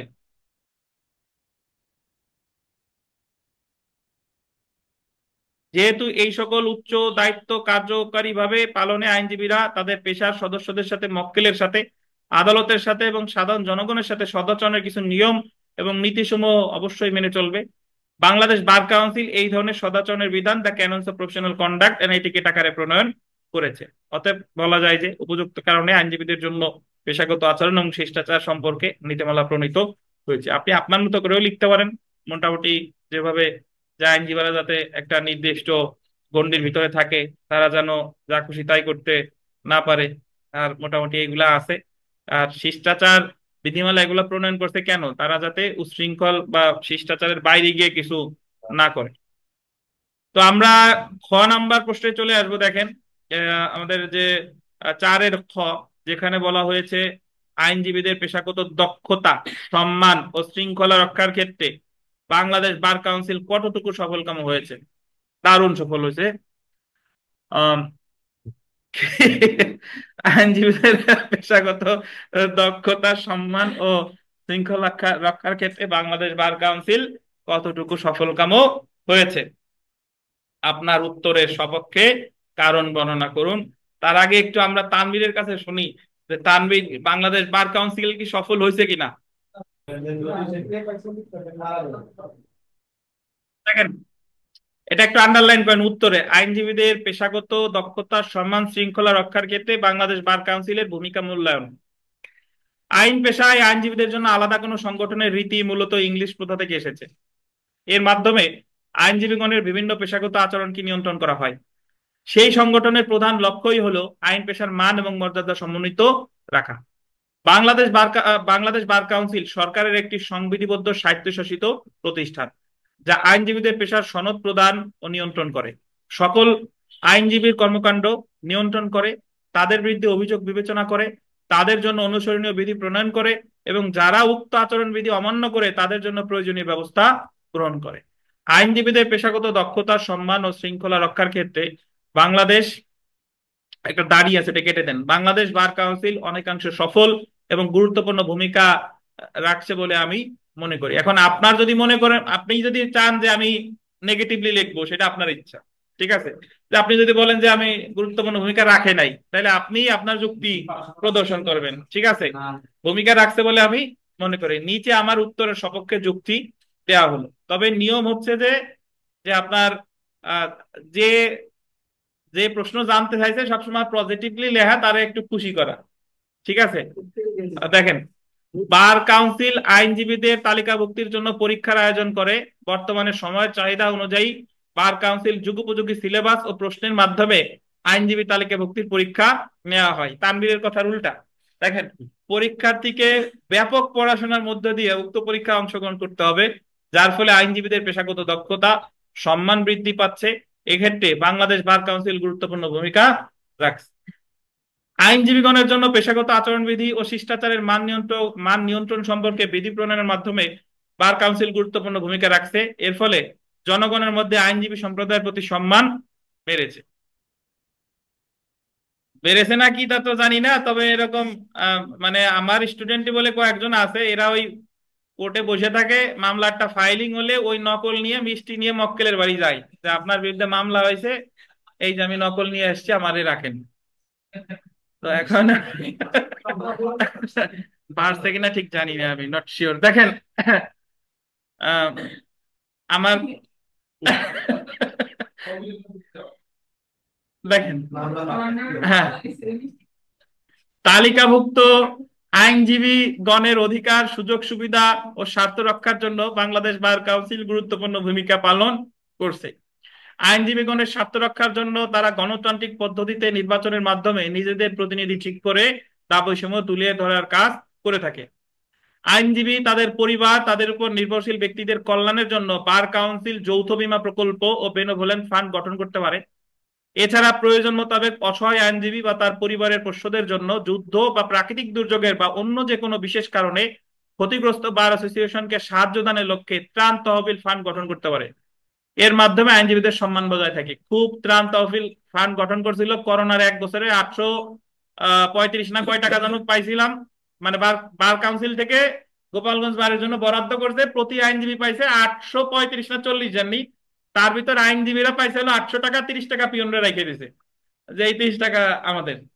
তো একই বার কাউন্সিল গঠন করছে দেন পুরা করোনার জন্য, তার বার কাউন্সিল থেকে পাইছে কত? 800 টাকা। জি। তো দেখেন, তারপরে আইন শিক্ষার প্রসার এবং উন্নয়নের জন্য বিশ্ববিদ্যালয়গুলোর সাথে পরামর্শ করে আইন শিক্ষার মান নির্ধারণে বার কাউন্সিল গুরুত্বপূর্ণ ভূমিকা পালন করে। আপনি যেটা লিখতে পারেন যে এইভাবে লিখে, এইগুলো লেখার পরে বলবেন যে বার কাউন্সিল অনেকাংশই সফল, তবে বার কাউন্সিল যদি আরো কিছু পদক্ষেপ গ্রহণ করে তাহলে মানে সফলতার হার আরো কি বেড়ে যাবে, বা আইনজীবীগণের বিরুদ্ধে পেশাগত অসদাচরণের অভিযোগ এলে তারা বিচার করা ও যথাযথ শাস্তি লেখেন শাস্তি প্রদানে বার কাউন্সিল গুরুত্বপূর্ণ ভূমিকা পালন করে, ফলে আইনজীবীগণের মধ্যে শৃঙ্খলা রক্ষায় তার ব্যাপক ভূমিকা রাখে। অতএব উপযুক্ত আলোচনা হতে বলা যায় যে আইনজীবীদের পেশাগত দক্ষতা, সম্মান, শৃঙ্খলা রক্ষার ক্ষেত্রে বাংলাদেশ বার কাউন্সিলের ভূমিকা অপরিসীম। আপনি যদি দুই দুই চারটা সুপারিশ দিতে চান দিতে পারেন তানভীর, লেখার পরে, তাতে আপনার পাশের পথ আরো সহজ হয়ে যাবে। দেখেন। আচ্ছা, তো আমরা এই যে আপনার পরের প্রশ্নের উত্তর, যে সুপারিশ মালা কি কি সুপারিশ করা যায় সেটা দেখেন। গতে বলছে যে আইনজীবীদের পেশাগত দক্ষতা, সম্মান ও শৃঙ্খলা রক্ষার ক্ষেত্রে বাংলাদেশ বার কাউন্সিলের আইন, বিধি ও নীতিমালা সংস্কারের প্রয়োজনীয়তার নিরিখে সুপারিশ মালা, মানে আপনি কি কি সুপারিশ করেন। আইনজীবীদের পেশাগত দক্ষতা, সম্মান ও শৃঙ্খলা রক্ষার ক্ষেত্রে বাংলাদেশ বার কাউন্সিল আইন, বিধি ও নীতিমালা সংস্কারের প্রয়োজনের নিরিখে সুপারিশমালা নিচে দেওয়া হলো। কি কি দেখেন। আইনজীবী সুরক্ষা আইন প্রণয়ন করে, এটা দরকার, আইনজীবী সুরক্ষা আইন প্রণয়ন করে আইনজীবীদের সুরক্ষা দানের ব্যাপারে প্রয়োজনীয় ব্যবস্থা গ্রহণ করা। আইনজীবী কি আইন বলেন? সুরক্ষা আইন। শুনেন একটা জিনিস, আহ, যেটা হচ্ছে আর কি, যে যখন একজন দেখবেন যে একটা কাক মারা গেলে, আমি দেখছি বিশেষ করে আমাদের বাসার এই জায়গায় একসময় ওই যে প্রায় এর আগে দেখছি যে হঠাৎ করে কাক একটা মারা গেছে কারেন্টের তারের সাথে। তো দেখবেন যে ওই কাক কিন্তু অসংখ্য কাক এক জায়গায় কি হয়ে গেছে, জড়ো হয়ে গেছে। কিন্তু আমাদের আইনজীবী সমাজ মানে একতা নাই। আপনি কেউ একজন আইনজীবীরে মানলো বা একজন করলো, ঘটনা একটা ঘটাই দিল, আর একজন দেখে যে ওকে আওয়ামী লীগ করে না, বিএনপি করে, ঠিক আছে, তারপরে গিয়ে হলো অ্যাকশন। কিন্তু আওয়ামী লীগ, বিএনপি, হিন্দু, মুসলিম সবার আগে হওয়া উচিত কি, যে সে হচ্ছে আমার আইনজীবী ভাই, ঠিক আছে, এটা হওয়া উচিত। তো আইনজীবী সুরক্ষা আইন প্রণয়ন করে আইনজীবীদের সুরক্ষা দানের ব্যাপারে প্রয়োজনীয় ব্যবস্থা গ্রহণ করা। বিশ্ববিদ্যালয়গুলোতে আইন বিভাগের শিক্ষার্থী ভর্তির ব্যাপারে সুনির্দিষ্ট নীতিমালা থাকলেও এর যথার্থ প্রয়োগ হচ্ছে না। এ ব্যাপারে কঠোর শাস্তির বিধান রেখে আরো কার্যকরী নীতিমালা প্রণয়ন করা। বার কাউন্সিল ট্রাইব্যুনালে অভিযোগ নিষ্পত্তি সংক্রান্ত বিধি প্রণয়ন করা অতীব জরুরি। এটা ট্রাইব্যুনালের ক্ষেত্রে এটা জরুরি। আদালত প্রাঙ্গণ থেকে আন্ডারলাইন করেন, ভুয়া আইনজীবী, টাউট ব্যক্তিদের শনাক্ত করে তাদের জন্য উপযুক্ত শাস্তি হবে, শান্তি হইলে উল্টা হয়ে যায়, দেখেন, শাস্তির ব্যবস্থা করা এবং এ উদ্দেশ্যে মনিটরিং কমিটি গঠন করা। আদালত অঙ্গন ও বিচারালয়ের কাজে একটু ফন্টে ইয়ে হয়ে গেছে, সমস্যা হয়ে গেছে, শাস্তির জায়গা শান্তি হয়ে গেছে। আদালত অঙ্গন ও বিচারালয়ের কাজে ডিজিটালাইজেশন আনা, এটা অনেক ক্ষেত্রে হয়েছে, ডিজিটালাইজেশন আস্তে আস্তে হচ্ছে, আরো হবে ইনশাল্লাহ। এটা করে বিচার প্রার্থী ও আইনজীবীরা নানা রকম হয়রানি থেকে বেঁচে থাকবে। যে আমাদের ডিজিটালাইজেশনের বর্তমানে সবচেয়ে বড় হলো গোপালগঞ্জের চিপ স্যার নাকি, উনি যে দেখছেন না, উনি এই যে নিজে কিছু লেখে না, ওই যে যে সুমন সাহেবের দিয়ে সবকিছু লেখা আর কি, দেখেন। দেখেন, তো আইনজীবীদের পেশাগত উন্নয়নের লক্ষ্যে প্রতিটি স্থানীয় বার অ্যাসোসিয়েশনে পূর্ণাঙ্গ প্রশিক্ষণ কেন্দ্র স্থাপন করে, এটা সবচেয়ে ভালো সুপারিশ, যে আইনজীবীদের পেশাগত উন্নয়নের লক্ষ্যে প্রতিটি স্থানীয় বার অ্যাসোসিয়েশনে পূর্ণাঙ্গ প্রশিক্ষণ কেন্দ্র স্থাপন করা। কারণ যে কোনো প্রফেশনে, আপনি ব্যাংকার, ডাক্তার, যে কোনো জায়গায় যান না কেন, যে আপনি যখন কোনো কিছু হওয়ার আগে বা হওয়ার পরে একটা প্র্যাকটিসের সুযোগ থাকে, ট্রেনিং দিচ্ছে যে কি করা উচিত, কিন্তু আমাদের এই ট্রেনিং এর ব্যবস্থা নাই। পেশাগত অসদাচরণ সংক্রান্ত শাস্তি, শান্তি হয়ে গেছে, শাস্তি অনেক সময় অপরাধের তুলনায় অত্যন্ত লঘু হয়, সেক্ষেত্রে আরো কঠোর শাস্তির ব্যবস্থা করা। এই যে আলম ভাইয়ের মনের কথা বলে দিছে যে খালি তিরস্কার কেন করবে, এটা লঘুতর হচ্ছে, এর আরো আরো কি করা উচিত, কঠোর শাস্তির ব্যবস্থা করা। আইনজীবী তালিকাভুক্ত পরীক্ষা অংশগ্রহণের ক্ষেত্রে বয়সের সর্বোচ্চ সীমা নির্ধারণ করে দেওয়া। এছাড়া আইনজীবীগণের অবসরের আহ সীমা, এটা সীমান্ড হয়ে গেছে, সীমা নির্ধারণ করে দেয়া বিবেচনায় নেওয়া যেতে পারে। সীমা, ওই সীমা লেখেন, সীমা নির্ধারণ করে দেয়া বিবেচনায় নেওয়া যেতে পারে, লিখছেন? মানে বলতেছে যে ঢোকার যেরকম একটা নির্দিষ্ট বয়স, শেষেরও একটা নির্দিষ্ট বয়সের কথা বলতেছে। খালি রাজনীতিবিদরা এই কথা বলে না, মানে রাজনীতিবিদরা ওই 100 বছর হইলেও তারা কেউ ছাড়ে না, তারা এই সুপারিশ কেউ করে না। আইনজীবীরা, শুনেন, আইনজীবীদের ঢোকার এবং শেষের সময়ের কি দরকার, আপনারা যদি 40 বছর বয়স হয়, ওই ঢাকা ইউনিভার্সিটিতে পাশ করে সেও যে পরীক্ষা দিচ্ছে, আপনার তো যোগ্যতা দিয়েই আপনি অ্যাডভোকেট হচ্ছেন, এমন তো না যে বয়স বেশি বলে আপনার একটা আলাদা ছাড় দিচ্ছে। আর এই জায়গা অবসরের সীমা নির্ধারণ করে দেওয়ার কি দরকার, আমি কি বেতন পাই, ভাতা পাই? আইনজীবী তো কষ্ট করেই টাকা পয়সা কামাই করতে হয়। তারপরে দেখেন যে নিয়মিতভাবে বার কাউন্সিল পরীক্ষা নেওয়ার ব্যবস্থা করা, এটা ভালো। শিক্ষানবিশ আইনজীবীদের জন্য 6 মাস মেয়াদে ন্যূনতম সম্মানী নির্ধারণ করে দেওয়া ইত্যাদি। যারা পরীক্ষা দিচ্ছে তাদের জন্য হালকা ভাতার ব্যবস্থা করে নাকি? জি।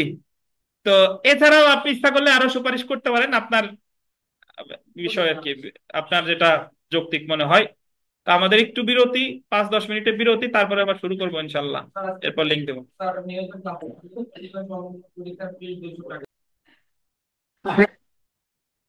আচ্ছা, আমরা পাঁচের পাঁচের ক নম্বর প্রশ্নটা দেখি, দেখেন এখানে বলতে যে সংশ্লিষ্ট আইন মোতাবেক আপনি একজন আইনজীবী হিসেবে কিভাবে গোপনীয়তা, স্বচ্ছতা ও দায়বদ্ধতা রক্ষা করবেন। মানে আপনি একজন আইনজীবী হিসেবে কিভাবে আপনি আপনার পেশার গোপনীয়তা, স্বচ্ছতা বা দায়বদ্ধতা রক্ষা করবেন। তো এটার উত্তর আমরা পরে পড়বো, আগে আমরা খ আর গ পড়বো। দেখেন, the canons of professional conduct and etiquette অনুযায়ী আইনজীবী, মক্কেল এবং জনসাধারণের প্রতি আইনজীবীর দায়িত্ব ও কর্তব্য আলোচনা করুন।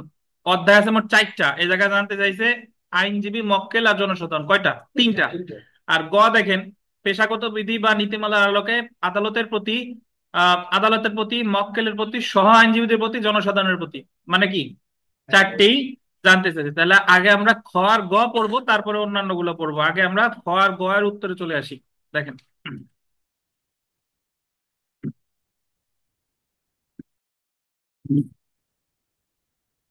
ক্যাননস অফ প্রফেশনাল কন্ডাক্ট এন্ড এটিকেটে মোট আন্ডারলাইন করেন 4টি অধ্যায় আছে। কয়টা অধ্যায়? 4টি অধ্যায়। প্রথম যেটা দেখেন, অধ্যায় 1, আইনজীবীদের পারস্পরিক আচরণ, conduct with regard to the advocates. আচ্ছা, এটা মনে রাখার সহজ তরিকা আমি আপনাদের একবার বলছিলাম, তারপরে আবার বলে দিই যে কোন অধ্যায় কিভাবে মনে রাখা দরকার। যে আমরা যখন আইনজীবীরা একেবারে ভোরে কোর্টে যাই, প্রথমে দেখা হয় সহকর্মীদের সাথে, তাদের সাথে আলাপ আলোচনা করেন। তাহলে প্রথম অধ্যায় হলো আইনজীবীর সাথে আইনজীবী। তারপরে একটু পরে মক্কেলরা আসা শুরু করে, তাহলে দ্বিতীয় মক্কেলদের সাথে কথা, ফিস নেওয়া নেই, কাজ বাজ যা আছে এগুলা করেন। তাহলে দ্বিতীয় অধ্যায় হচ্ছে মক্কেলের সাথে আচরণ। তারপরে একটু পরে ফিটি নিয়ে টিয়া মক্কেলের কাছ থেকে দৌড়াই কোথায়, আদালতে। তাহলে তৃতীয় অধ্যায় হচ্ছে আদালতের প্রতি কর্তব্য। আর সব শেষে কোর্ট সাইডে আইসা ওই একটু আড্ডা দিলেন, এই দিলেন, জনসাধারণ যাদের সাথে কেউ পার্টি অফিসে গেলেন, এদিক সেদিক গেলেন। তাহলে চতুর্থ অধ্যায় হচ্ছে কি, জনসাধারণ। তাহলে আমাদের আইনজীবীদের পেশাগত আচরণ রিলেটেড অধ্যায় হলো 4টা। প্রথম অধ্যায় হলো আইনজীবী, সহ আইনজীবীদের প্রতি আচরণ। এই 4টা অধ্যায়ের মধ্যে 3টা হলো আচরণ আর একটা হলো কর্তব্য বা দায়িত্ব। আদালতের প্রতি দায়িত্ব অথবা কর্তব্য, কিন্তু সহ আইনজীবীদের প্রতি আচরণ, মক্কেলের প্রতি আচরণ, জনসাধারণের প্রতি আচরণ, আর আদালতের সাথে হবে কি, দায়িত্ব কর্তব্য। দেখেন, তো অধ্যায় 1, আইনজীবীদের পারস্পরিক আচরণ, conduct with regard to the advocates, বিধি কয়টা, 11টা। অধ্যায় 2 দেখেন, মক্কেলের প্রতি আচরণ, conduct with regard two clients, কয়টা, 14টা, তাইলে হলো কয়টা? 25টা। 25টা। অধ্যায় 3 দেখেন, আদালতের প্রতি দায়িত্ববোধ। আদালতের প্রতি কি করছেন? আদালতের প্রতি দায়িত্ববোধ, ডিউটি টু দা কোর্ট। বিধি কয়টা? বিধি 9টা। তাহলে 11 আর হলো 14, 25 আর হলো 9, কত? 34টা। অধ্যায় 4, জনসাধারণের প্রতি আইনজীবীদের আচরণ। জনসাধারণের প্রতি আইনজীবীদের আচরণ, conduct with regard to the public generally. বিধি কয়টা? 8টা। তাহলে মোট কয়টা হলো? 42টা। তো এখানে একটা জিনিস দেখেন যে 3টা অধ্যায়, প্রথম, দ্বিতীয় এবং চতুর্থ, এটা হলো কন্ডাক্ট মানে আচরণ। আর তৃতীয় অধ্যায় যেটা, এটা কি বলেন তো? Duty to the court. তো আমরা প্রথম অধ্যায়ে চলে আসি। অধ্যায় 1, আইনজীবীদের পারস্পরিক আচরণ, খুব সংক্ষেপে আলোচনা করা হয়েছে। যদি আপনার সিরিয়াল মনে না থাকে সমস্যা নাই, অধ্যায় 1 দিয়ে আইনজীবীদের পারস্পরিক আচরণ দিয়ে স্টার দিয়ে দিয়ে শেষ করে দিবেন। প্রথম যেটা দেখেন, পেশার মর্যাদা সমুন্নত রাখা, মানে আপনি আইনজীবী হিসেবে নিজের পেশার এমন কিছু করবেন না যাতে আমার পেশার হানি ঘটে, মানে আমার পেশার প্রতি বদনাম হয়। পেশাগত নিযুক্তির জন্য বিজ্ঞাপন না দেওয়া। আপনি বিজ্ঞাপন দেওয়া বলতে বোঝাচ্ছে ধরেন মোড়ে মোড়ে আপনি সাইনবোর্ড টানাই দিচ্ছেন যে এই ধরনের বিজ্ঞাপন দেওয়া যাবে না। আপনি ওই যে ভিজিটিং কার্ড দেওয়াতে সমস্যা নাই, জি, ওটা ঠিক নাই। সৌজন্য অমুক, পেশাগত নিযুক্তি, এটা অসদাচরণ। অননুমোদিত ব্যক্তিকে পারিশ্রমিক প্রদান না করা, এটা বোঝা যাচ্ছে যে আপনি এমন কাউকে পারিশ্রমিক দিবেন না যে অ্যাডভোকেটও না, ওই যে আমাদের কাছে মক্কেল নিয়ে আসে পরে তাদেরকে একটা টাকা দিই, এটা এই ধরনের ব্যক্তিকে টাকা দিতে কি করছে? নিরুৎসাহিত করছে। এখন আপনি তারে বললেন যে নিয়ে আসো, নিয়ে আসার পরে যদি এই অধ্যায় 3-এর বিধি 3 দেখান যে আমার তো নিষেধ করছে আর দিতে পারবো না, পরের বার আর কিন্তু সে আর আসবে না। দেখেন 4 নাম্বার দেখেন, প্রতিপক্ষ আইনজীবীর অনুপস্থিতিতে তার মক্কেলের সাথে আলাপ আলোচনা পরিহার করা। অনেক সময় আমরা প্রতিপক্ষের আইনজীবী না থাকলে তার মক্কেলের সাথে খোশ গল্প জুড়ে টুড়ে দিয়েই এই ধরনের কিছু করা যাবে না। 5 নাম্বার, অপর পক্ষের অনুপস্থিতিতে আদালতে মামলা উপস্থাপন না করা। সাধারণত আমরা যখন কোর্টে কোনো কাজ করি দেখবেন যে সকালবেলা ম্যাজিস্ট্রেট কোর্ট, দায়রা আদালত, নারী শিশু নির্যাতন দমন ট্রাইব্যুনাল সব একসাথে উঠে। তো একজন আইনজীবীর তো একসময় অনেক জায়গা থাকা সম্ভব না। তো এই ক্ষেত্রে বলা হয়েছে একটা নির্দিষ্ট সময় পর্যন্ত অপেক্ষা করা, যে অমুক আইনজীবী নাই, 1-2 বার একটু অপেক্ষা করেন। তার তার মানে এই না যে অনন্তকাল অপেক্ষা করা। অনেকে আছে যে না উনি কোন জায়গায় আছে আমি অপেক্ষা করতে পারবো না, আমার শুনানি এখন, তো এরকম না করে মোটামুটি একটু সময়ের জন্য অপেক্ষা করা। তারপরে দেখেন, অতিরিক্ত আইনজীবী নিয়োগে বাধা প্রদান না করা। এটাও আমরা আইনজীবী মহোদয়রা রাগ হই যখন আমারে রাখার পরে বলতেছে অমুক একটু রাখবো নাকি, তাহলে মনে হয় যে যাও তুমি নিজে রেখে আসো। এই ধরনের তো মক্কেল যদি রাখতে চায় আইনজীবীদের বাধা দেওয়া উচিত না। ব্যক্তিগত বিবাদ পরিহার করা। আপনাদের তো মামলা লড়তেছেন মক্কেলের স্বার্থে, আপনাদের নিজেদের মধ্যে কি বিবাদ আছে না না আছে এটা কোর্ট কাছারিতে আনার দরকার নাই। নীতিমালা অনুযায়ী ফিস বন্টন করা। যেভাবে আপনার ওই সিনিয়র আইনজীবী জুনিয়র আইনজীবী যাই হোক না কেন, যে নীতিমালা অনুযায়ী কাজ করছেন সেই নীতিমালা অনুযায়ী ফিস বন্টন করতে হবে। ফিস পাওয়ার পরে উল্টে গেলে হবে না। অ্যাটর্নি জেনারেল এবং সিনিয়র আইনজীবী অন্যান্য আইনজীবী থেকে অগ্রাধিকার পাবে। এটা হলো রাইট টু প্রি অডিয়েন্স, মানে সবার রাইট টু প্রি অডিয়েন্স গতকাল পড়ছি আমরা 26 অনুচ্ছেদে, সবার আগে কথা বলার অধিকার কার? অ্যাটর্নি জেনারেল, তারপরে সিনিয়র আইনজীবী। 10 নাম্বার দেখেন, প্রবীণ ও নবীন আইনজীবীদের সুসম্পর্ক বজায় রাখা। এখানে হচ্ছে যে প্রবীণ আইনজীবী জুনিয়র আইনজীবীদের স্নেহ করবেন, জুনিয়র আইনজীবী সিনিয়র আইনজীবীদের কি করবেন? সম্মান করবেন। জ্যেষ্ঠ আইনজীবী কর্তৃক মামলা পরিচালনা করা, অর্থাৎ একটা মামলায় যদি একাধিক লয়ার থাকে, আইনজীবী থাকে, তাহলে পরিচালনা করবেন কে? সবার সিনিয়র যে, তিনি পরিচালনা করবেন। এই আছে আপনার আইনজীবীদের পারস্পরিক আচরণ। কয়টা বিধি? 11টা। এর কোনো একটা যদি লঙ্ঘন হয়, ধরেন আইনজীবীর মানে এক আইনজীবীর জন্য সে অপেক্ষা করে নাই, তাহলে আর এক আইনজীবী যখন সে আসলো জানতে পারলো যে অমুক আইনজীবী আমার জন্য 1 সেকেন্ড অপেক্ষা করে নাই, তাহলে সে আপনার বিরুদ্ধে কি দিতে পারে? এই পেশাগত অসদাচরণের জন্য ট্রাইব্যুনালে অভিযোগ জানাইতে পারে। মানে এই 11টার যে কোনো একটা যদি লঙ্ঘন হয় তাহলে আপনার বিরুদ্ধে পেশাগত অসদাচরণের জন্য বার কাউন্সিল ট্রাইব্যুনালে অভিযোগ দায়ের করা যাবে। আমরা অধ্যায় 2-এ চলে আসি। দেখেন মক্কেলের প্রতি আচরণ, যে মক্কেলের প্রতি একজন আইনজীবী কিভাবে আচরণ করবেন। মামলার বিষয়বস্তুতে আসক্ত না হওয়া। মামলার বিষয়বস্তুতে আসক্ত হওয়া যাবে না।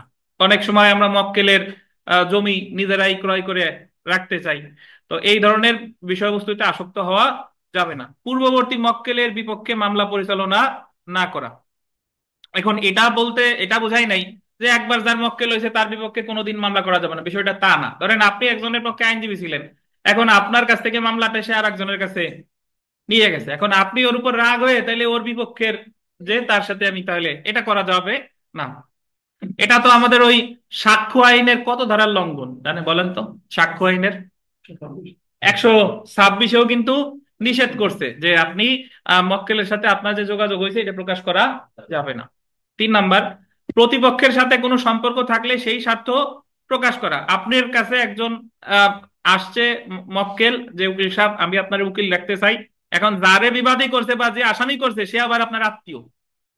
তো এরকম যদি আত্মীয় হয়, যে মামলা করতে আসছে তারে আপনার কি জানাই দিতে হবে যে ভাই তুমি মামলা করতে আসছো, তোমার মামলা আমি করবো, বাট সে হচ্ছে আমার কি আত্মীয়। পরবর্তীতে তুমি যেন আবার মানে রাগ না হও যে আপনার আত্মীয় আমার তো বললেন না।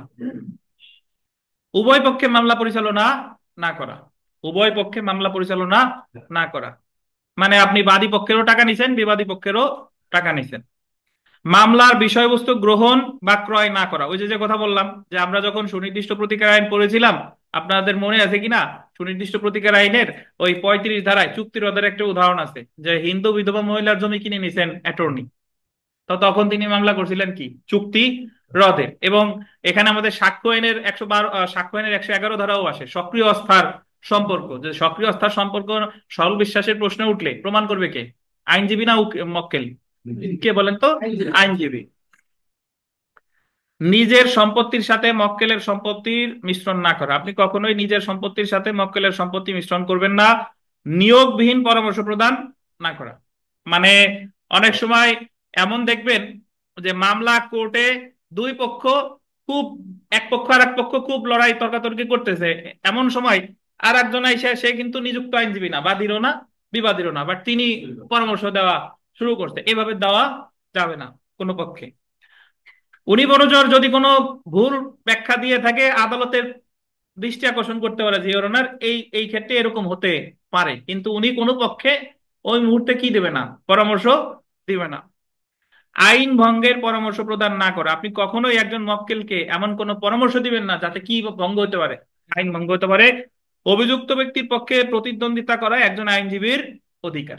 অভিযুক্ত ব্যক্তি শব্দটা বললেন, অভিযুক্ত ব্যক্তির পক্ষে প্রতিদ্বন্দ্বিতা করা একজন আইনজীবীর অধিকার। এটা হলো যে আমাদের প্রায় ধরেন বিভিন্ন ঘটনা ঘটে, ধর্ষণের ঘটনা ঘটে, হত্যার ঘটনা ঘটে, অনেক খারাপ ঘটনা ঘটে, তখন আমরা স্থানীয় আইনজীবীরা ইয়া করি যে যে অমুকের পক্ষে কেউ অ্যাডভোকেসি করবো না। সবচেয়ে বড় উদাহরণ 5ই আগস্টের পরে যখন আওয়ামী লীগের নেতা কর্মীদের বিরুদ্ধে মামলা হলো, তখন অনেক আইনজীবী ভয়ে হোক বা ঘৃণায় হোক অনেকেই কি অ্যাডভোকেসি করতে চাইতেছিল না। কিন্তু আমি কার পক্ষে অ্যাডভোকেসি করব নাকি না করবো এটা একান্তই আমার অধিকার, এটা আমার আমার এই অধিকার থেকে কেউ বঞ্চিত করা যাবে না, মানে পারবে না। দেখেন, যথাযথ পারিশ্রমিক গ্রহণ করা, এটা অনেকটা এরকম, আমরা বিস্তারিত এইভাবে আসে যে আপনি যে জিনিস ধরেন আপনি একটা মামলা করলে যদি 5,000 টাকা নেন, নর্মালি 5,000, তাহলে সবার কাছ থেকেই 5,000 নেওয়া উচিত। এমন না যে সে ল্যান্ড ক্রুজার গাড়ি নিয়ে আসছে দেখেই 5,000 টাকা তার কাছে আমি চাইলাম কত, 50,000, এরকম যেন না হয়। তারপরে দেখেন, ফিস নির্ধারণে বিরোধ পরিহার করা, ওই ফিস নির্ধারণে সিনিয়র জুনিয়র যারা যারা আছে, এটা মানে সরি, মক্কেলের সাথে ফিস নির্ধারণে বিরোধ পরিহার করা, অনেক সময় আমাদের মারামারি হাতাহাতিও মক্কেলের সাথে হয়ে যায়, এরকম করা যাবে না। ব্যক্তিগত বিশ্বাস বর্ণনা না করা, আপনার একটা মামলায় কি হতে পারে সেটা বলবেন, কিন্তু আপনার ব্যক্তিগতভাবে কি বলেন কি হতে পারে এই ধরনের কোনো কল্পনা প্রসূত কোনো কিছু বলা যাবে না। আইনজীবী মক্কেলের পক্ষে সাক্ষী হলে মামলার দায়িত্ব অন্য আইনজীবীকে অর্পণ করা। আমাদের আপনাদের মনে আছে কিনা যে আমরা সাক্ষ্য আইনের 126 ধারায় পড়ছি, মক্কেলের সাথে আইনজীবী যে যোগাযোগ হয়েছে আইনজীবী সেটা প্রকাশ করবে না, 126, মনে আছে? আর মক্কেল যদি অনুমতি দেয় তাহলে প্রকাশ করবে 128, 128। ঠিক আছে, এখন মক্কেল যদি বলে যে আপনি বলেন আমার কোনো আপত্তি নাই, তাহলে সাক্ষী হয়ে গেল আইনজীবী, তাহলে ওই ওই মামলাটা পরিচালনা করবে কে? অন্য আইনজীবী। তারপরে দেখেন, বিশেষ দিনে মামলা পরিচালনার জন্য বাধ্য না করা। কোনো এইভাবে যদি এরকম হয় যে একটা বিশেষ দিন আইনজীবী সাহেব অসুস্থ বা সে অন্য কোনো কাজে ব্যস্ত, কিন্তু মক্কেলের বলতেছে যে না আজকে কোনো জায়গায় যাওয়া যাবে না, আমার মামলা অবশ্যই লড়তে হবে, এরকম ওনারা বাধ্য করা যাবে না। অধ্যায় 3-এ চলে আসি, দেখেন অধ্যায় 3, আদালতের প্রতি দায়িত্ববোধ।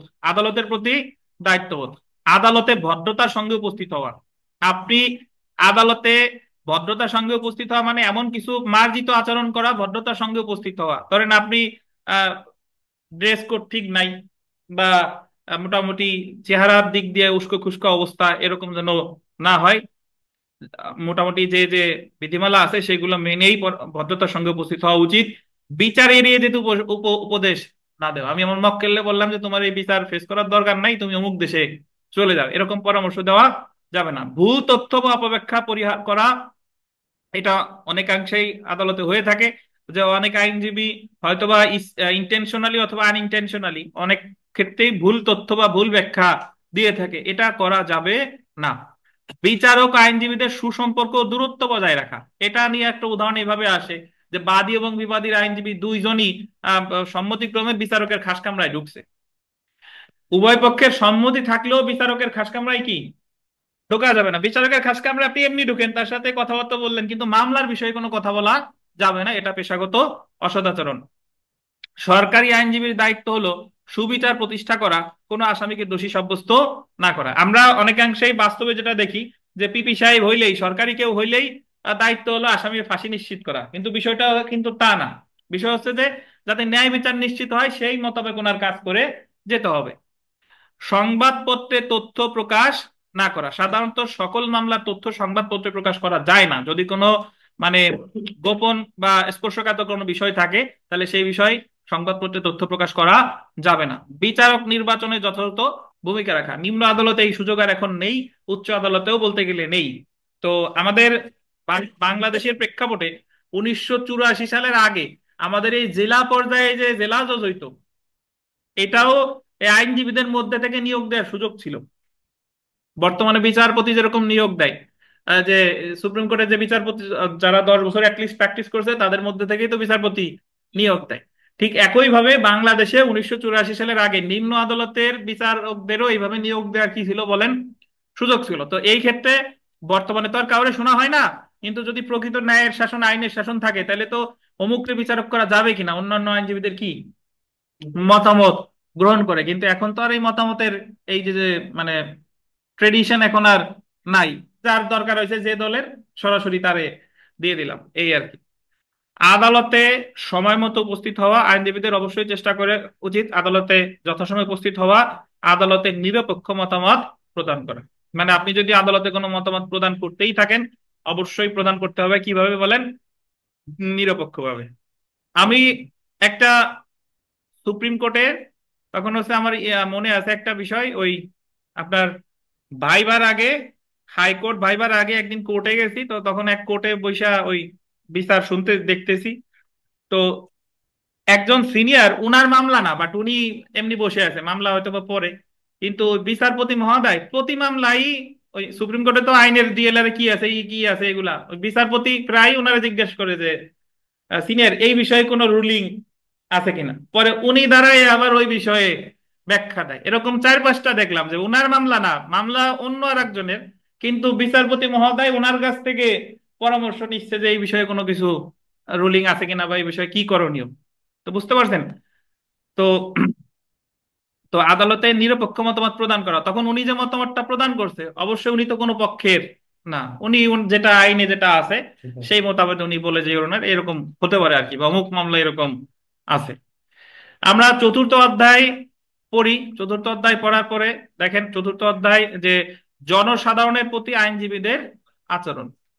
হয়রানি বা ক্ষতির উদ্দেশ্যে নিযুক্ত হবেন না। একজন আইনজীবী কখনোই অন্য কোনো জনসাধারণকে ক্ষতি করার জন্য বা হয়রানি করার জন্য তিনি নিযুক্ত হবেন না। বিরুদ্ধ পক্ষের সাথে সদাচরণ বা সৌজন্যমূলক আচরণ করবে, বিরুদ্ধ পক্ষের সাথে ভালো ব্যবহার করবে। হয়রানি বা ক্ষতি না করা অনেকটা একের মতোই, হয়রানি বা ক্ষতি না করা। 4 নাম্বার, পরামর্শ প্রদান বা আইনজীবী হিসেবে দায়িত্ব পালনের স্বাধীন থাকা। আমি কারে পরামর্শ প্রদান করব না এটা একান্তই আমার ব্যাপার। আমি যদি কারো পক্ষে অ্যাডভোকেসি না করি, তাহলে আমারে সে কি করতে পারবে না, বাধ্য করতে পারবে না। মকদ্দমা গ্রহণ বা প্রত্যাখ্যানে স্বেচ্ছাধীন ক্ষমতা, ওই যে আমি কোন মামলা গ্রহণ করব কোন মামলা আমি করব না, এটা একান্তই আইনজীবীর স্বেচ্ছাধীন ক্ষমতা। 6 নাম্বার দেখেন, সরকারি বোর্ড কিংবা সংস্থার সম্মুখে নিজের পরিচয় বা স্বার্থ প্রকাশ করা। আপনি যদি কোথাও কোনো সরকারি বোর্ড বা কোথাও যদি যান, অবশ্যই আগে আপনার নিজের পরিচয় প্রকাশ করতে হবে যে আমি advocate Rubel Sheikh, Sheikh Rubel, made in Tungipara.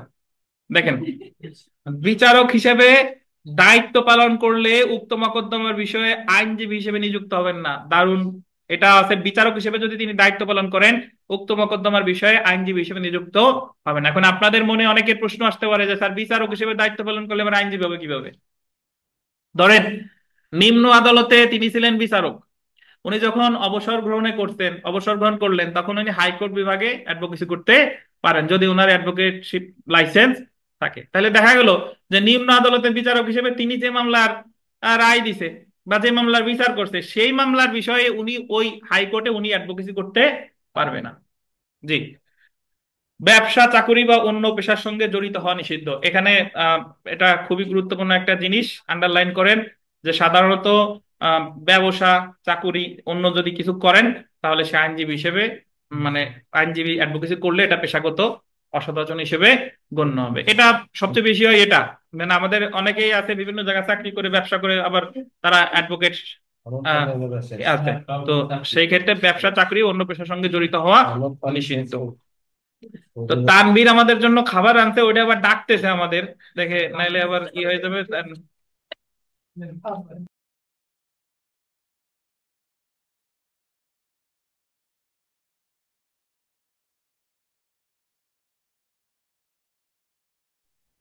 আমরা পড়া শুরু করতেছি, দেখেন 5-এর ক।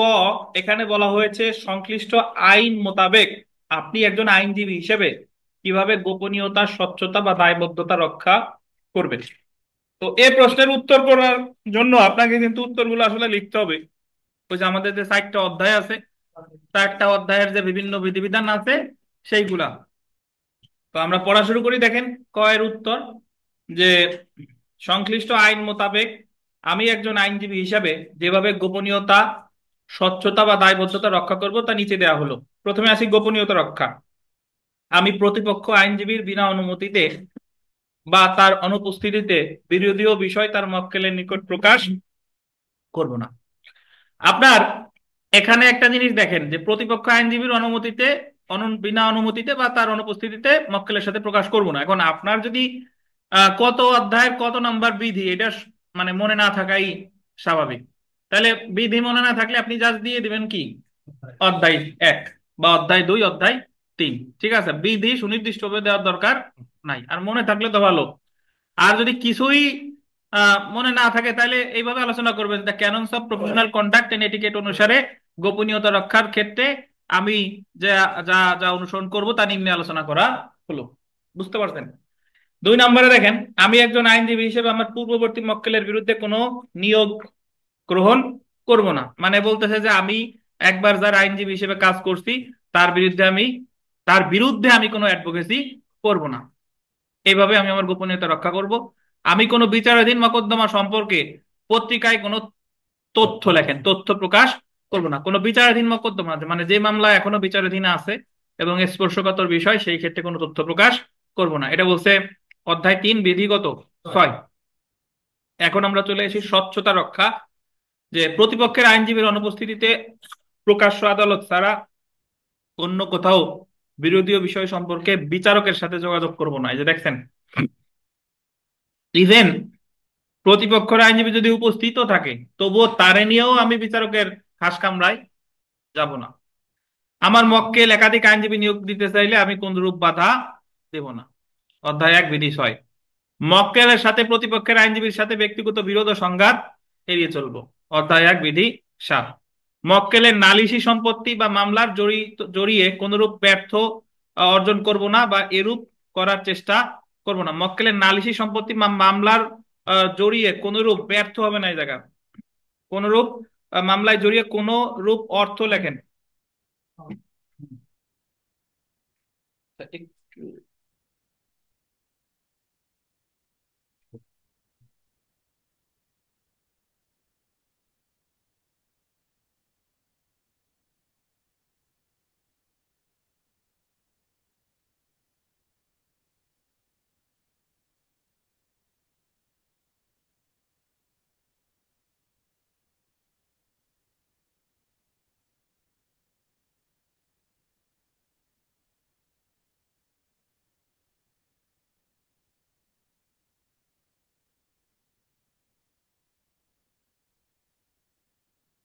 স্বার্থ লেখেন, অর্থ না ভাই, স্বার্থ। স্বার্থ। কোন মামলায় জড়িয়ে কোনরূপ স্বার্থ অর্জন করব না বা এরূপ করার চেষ্টা করব না, স্বার্থ লিখছেন। আমার মক্কেলের প্রতিপক্ষের সাথে আমার কোনো সম্পর্ক থাকলে বা স্বার্থ জড়িত থাকলে আমি তা মামলা গ্রহণের পূর্বে অবশ্যই মক্কেলকে অবগত করব। ওই যে আমার কাছে যে মক্কেল আসছে, আমি বললাম যে আপনার প্রতিপক্ষের সাথে কিন্তু আমার এই যোগাযোগ আছে, এটা আমি অবশ্যই প্রকাশ করব। কোন মামলায় উভয় পক্ষের আইনজীবী হিসেবে নিযুক্ত গ্রহণ করব না, মানে আমি উকিল হিসেবে দুইজনের পক্ষেই অ্যাডভোকেসি করব না। নিজের পারিশ্রমিকের জন্য মক্কেলের সম্পত্তি বা মামলার বিষয়বস্তু ক্রয় করব না। নির্ধারিত পারিশ্রমিকের চেয়ে বেশি নিব না। এখন আমরা চলে আসি দায়বদ্ধতা। দায়বদ্ধতা। আর আপনার যদি মনে হয় যে আমার কিছুই মনে নাই, তাহলে এই গোপনীয়তা, স্বচ্ছতা, দায়বদ্ধতা তিনটেই আলোচনা করব কি একসাথে, কিন্তু ছেড়ে আসা যাবে না। নিজের পেশা ও পেশার সদস্য হিসেবে নিজের ও সহকর্মীদের মর্যাদা ও মান বজায় রাখবো, অধ্যায় 1 বিধি 1। আপনার এই মানে এরকম অধ্যায় 1 বিধি 1 এগুলো মনে রাখা খুব কষ্টকর, এবং আপনার এই শ্রম দেওয়াও বেশ কষ্টকর। তো এই এই জায়গায় এত শ্রম দেওয়া লাগবে না, আপনি জাস্ট এই জায়গায় লিখেন যে অধ্যায় এত, এবং এটা শনাক্ত করা সহজ। মক্কেল রিলেটেড হইলে অধ্যায় 2, সহযোগী আইনজীবী রিলেটেড হইলে অধ্যায় 3, অধ্যায় 1, আদালত রিলেটেড হইলে অধ্যায় 3, আর জনসাধারণ রিলেটেড হইলে অধ্যায় 4। পেশাগত কার্ড, নেম প্লেট ইত্যাদি ছাড়া কোনরূপ বিজ্ঞাপন দিব না, অধ্যায় 1 বিধি 2। আইনজীবী হিসেবে নিয়োগ লাভের জন্য অনুমোদনহীন ব্যক্তিকে নিয়োগ দিব না। বার কাউন্সিল কর্তৃক সংরক্ষিত আইনজীবী নিবন্ধন তালিকার ক্রম অনুযায়ী পদাধিকার বিধান মেনে চলবো। মানে আমাদের যে বার কাউন্সিলের যে তালিকা আছে সেই অনুযায়ী তো আমার সিনিয়রিটি নির্ধারিত হয়। আদালতকে সম্মান দেখাবো এবং আদালতের প্রতি শ্রদ্ধাশীল থাকবো, অধ্যায় 3 বিধি 1। আদালতকে ভুল তথ্য বা ব্যাখ্যা দিয়ে বিভ্রান্ত করব না, অধ্যায় 3 বিধি 3। আমি রাষ্ট্রপক্ষের আইনজীবী হলে দোষী সাব্যস্ত করার চেয়ে সুবিচার প্রতিষ্ঠার দিকে লক্ষ্য রাখবো, অধ্যায় 3 বিধি 5। আর বিচারক নির্বাচনে রাজনৈতিক বিবেচনা ও দৃষ্টিভঙ্গি পরিহার করব, অধ্যায় 3 বিধি 7। আদালতে সময় মতো উপস্থিত হব, তা না পারলে সন্তোষজনক ব্যবস্থা গ্রহণ করবো। আমি আদালতে চেষ্টা করবো সময় মতো উপস্থিত হওয়ার, যদি না পারি অবশ্যই যৌক্তিক কারণ ব্যাখ্যা করব। বিরুদ্ধ পক্ষের সাথে সর্বদা কি করব, ভালো ব্যবহার করব, অধ্যায় 4 বিধি 2। এই তো এগুলাই মোটামুটি আপনি 2-4 বার রিডিং করলে এমনিতেই মনে থাকবে, বা এই 4টে অধ্যায় থেকেই আপনি আলোচনা করতে পারবেন।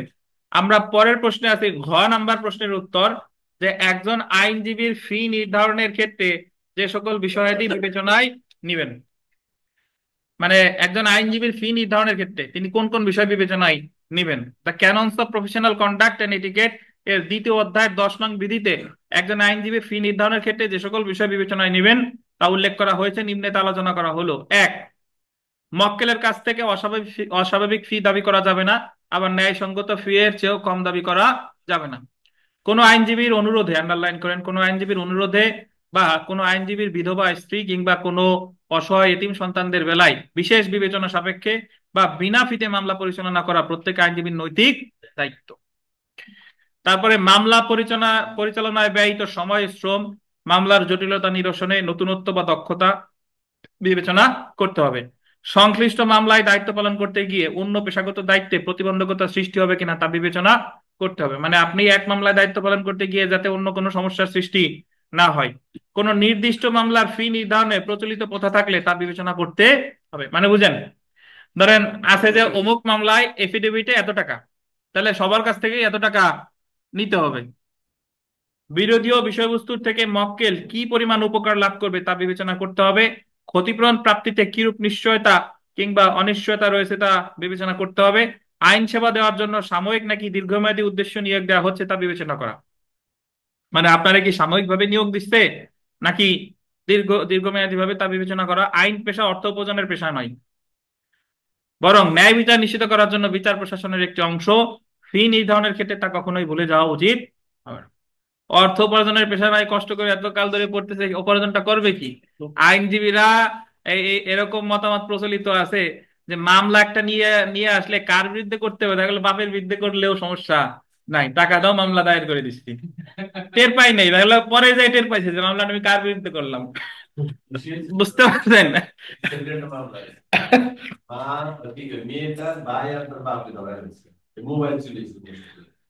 আচ্ছা, তো এখন দেখেন, আহ, আমরা উমা নাম্বার প্রশ্নে এবার আপনাদের একটা পরীক্ষায় প্রশ্ন আসছে। এবার এবার এই যে সর্বশেষ যে পরীক্ষা দিলেন এখানে প্রশ্ন আসছে যে the canons of professional conduct and এটিকেটের 2 নং অধ্যায়ের 12 নং বিধিতে উল্লেখ আছে যে in doing professional duty an advocate must obey the voice of his conscience and not that of his client. অর্থ, একজন আইনজীবী তার পেশাগত দায়িত্ব পালনের ক্ষেত্রে নিজের বিবেক এবং বিচার বুদ্ধি দ্বারা পরিচালিত হবেন। তিনি কোনো ক্রমেই মক্কেলের অন্যায় দাবি অনুসরণ করতে পারবেন না। এটার ব্যাখ্যা করতে বলছে।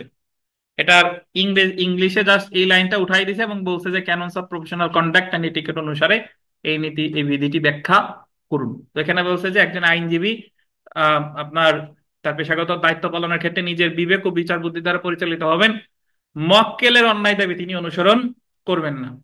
বার কাউন্সিল কর্তৃক প্রণীত পেশাগত সদাচরণের জন্য যে অনুসরণীয় নীতিমালা রয়েছে তার মধ্যে একজন আইনজীবী তার কার্য সম্পাদনে কোন কোন বিষয় বিবেচনা করবেন তার উল্লেখ আছে।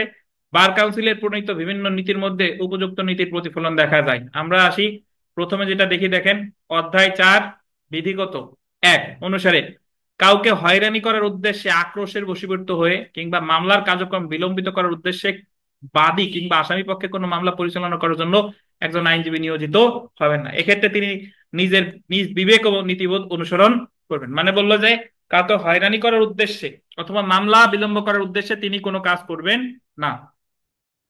অধ্যায় 4 বিধি 2 অনুসারে একজন আইনজীবী মামলা পরিচালনা করলে অমঙ্গলজনক বা অন্যায় পক্ষপাতিত্ব উৎসাহিত হয় এমন কোনো কাজ করা যাবে না।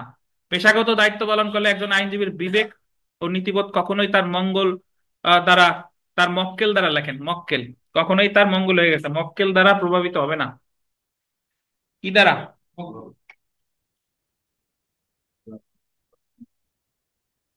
প্রতিপক্ষকে গালাগাল করা, অশালীন ভাষায় যুক্তিতর্ক উপস্থাপন করার জন্য আইনজীবীকে মক্কেল প্ররোচিত করলেও উক্ত আইনজীবী তা করবেন না। এক্ষেত্রে তিনি নিজ বিবেক ও নীতিবোধের অনুসরণ করবেন।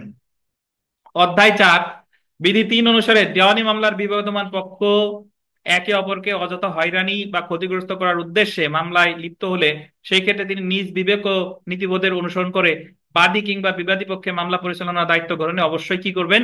অস্বীকার করবেন। অধ্যায় 4 বিধি 5 অনুসারে আইনের প্রতি অনুগত নন এমন মক্কেলকে আইনি সেবা দিতে একজন আইনজীবী বাধ্য। মানে যে আসছে একেবারে উড়াধুরা, আইনের প্রতি তার কোনো সম্মান নাই, মানবেও না, এমন মক্কেলকে তিনি আইনি সেবা দিতে আইনজীবী কি বাধ্য নন। তো দেখেন, সর্বোপরি আহ সর্বোপরি একজন আইনজীবী নিজ পেশার মর্যাদা সমুন্নত রেখে তার মক্কেলের স্বার্থ রক্ষা করতে পারবেন এবং নির্দিষ্ট কোনো আইন বা আইনের ব্যাখ্যা দ্বারা চূড়ান্তভাবে ব্যাখ্যা না করা পর্যন্ত কোনো বিষয় মক্কেলের পক্ষে মামলা পরিচালনার ক্ষেত্রে নিজ বিবেকের কাছে সৎ থেকে মক্কেলকে পরামর্শ দিতে পারবেন। মোদ্দা কথা হলো, আপনারা 4টা অধ্যায় একটা ধারণা রাখবেন। এক অধ্যায়ের 1 থেকে 11 কোনটা কত সিরিয়াল না মনে থাকলে সমস্যা নাই, জাস্ট এইটুকু এতটুকু মনে রাখেন যে এই বিধিটা প্রথম অধ্যায়ে আছে, এই বিধিটা কি দ্বিতীয় অধ্যায়ে আছে, এই বিধিটা তৃতীয় অধ্যায়ে আছে, আর এই বিধিটা চতুর্থ অধ্যায়ে। তো এই 4টা যে 42টা বিধি আছে এটা যদি আপনি একটু মাথায় রাখতে পারেন তাহলে বিধি রিলেটেড যে কোনো প্রশ্ন আসলে আমরা পারবো ইনশাল্লাহ। একটা সমস্যামূলক প্রশ্ন আছে এখানে দেখেন, ঘটনার বর্ণনা, আইনজীবী এক্স বাদী হয়ে মকদ্দমা করেন, ওয়াই বিবাদীর আইনজীবী। মামলা করছে কে? এক্স। ওয়াই হলো বিবাদীর আইনজীবী। মকদ্দমাটি চলাকালে প্রায় প্রকাশ্য আদালতে এক্স ওয়াই তর্কাতর্কি করেন এবং ব্যক্তিগত বিষয় নিয়ে পরস্পরকে আক্রমণ করেন। তো বিস্তারিত বিষয় দেখেন, the canons of professional conduct and এটিকেটের আলোকে উভয় আইনজীবীর আচরণ মূল্যায়ন করতে হবে। আইনগত পর্যালোচনা, আলোচ্য অংশে বাদী পক্ষের আইনজীবী এক্স এবং বিবাদী পক্ষের আইনজীবী ওয়াই উভয়ই the canons of professional conduct and etiquette লঙ্ঘন করেছেন। উভয় আইনজীবী অধ্যায় 1 বিধি 1 ও 7 এবং অধ্যায় 3 এর লঙ্ঘন করেছেন। অধ্যায় 1 বিধি অনুযায়ী একজন অ্যাডভোকেট পেশার সাথে নিজের মান মর্যাদা বজায় রাখা তার কি দায়িত্ব, কিন্তু আলোচ্য অংশে উভয় অ্যাডভোকেট এই বিধি লঙ্ঘন করে তর্কে জড়িয়ে পড়ে। এখন আপনার যদি মনে, আচ্ছা দেখেন, তো এখন আপনার যদি মনে না থাকে যে 1 অধ্যায়ের কত বিধিতে এই পেশাগত সমুন্নত রাখার এই বিধানটা আছে, তাহলে বিধি দেওয়ার দরকার নাই, কি দিবেন? অধ্যায় 1 অনুসারে আইনজীবীরা নিজের পেশার মান মর্যাদা রক্ষা করা তার নৈতিক দায়িত্ব। তাই এই যে যে তর্কাতর্কিতে তারা লিপ্ত হয়েছে, তর্কাতর্কি লিপ্ত হওয়ার মাধ্যমে তারা নিজেদের পেশার মান মর্যাদা কি করেছেন? ক্ষুণ্ণ করেছেন। তারপরে অধ্যায় 1-এর বিধি 7 অনুযায়ী প্রতিপক্ষ বা অন্য আইনজীবীর সাথে ব্যক্তিগত বিরোধ বা সংঘাত এড়িয়ে চলা আইনজীবীর দায়িত্ব। আলোচ্য অংশে উভয় আইনজীবী কথা কাটাকাটির এক পর্যায়ে ধস্তাধস্তি শুরু করে।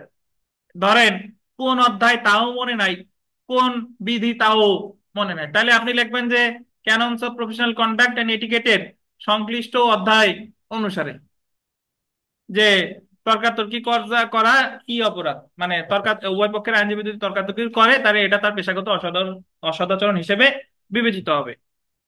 অধ্যায় 3-এর বিধি 1 অনুযায়ী একজন আইনজীবীর কর্তব্য হলো আদালতের সামনে সবসময় সম্মানজনক আচরণ করা। আলোচ্য অংশে উভয় আইনজীবীর কর্মকাণ্ড দ্বারা আদালতকে কি করা হয়েছে?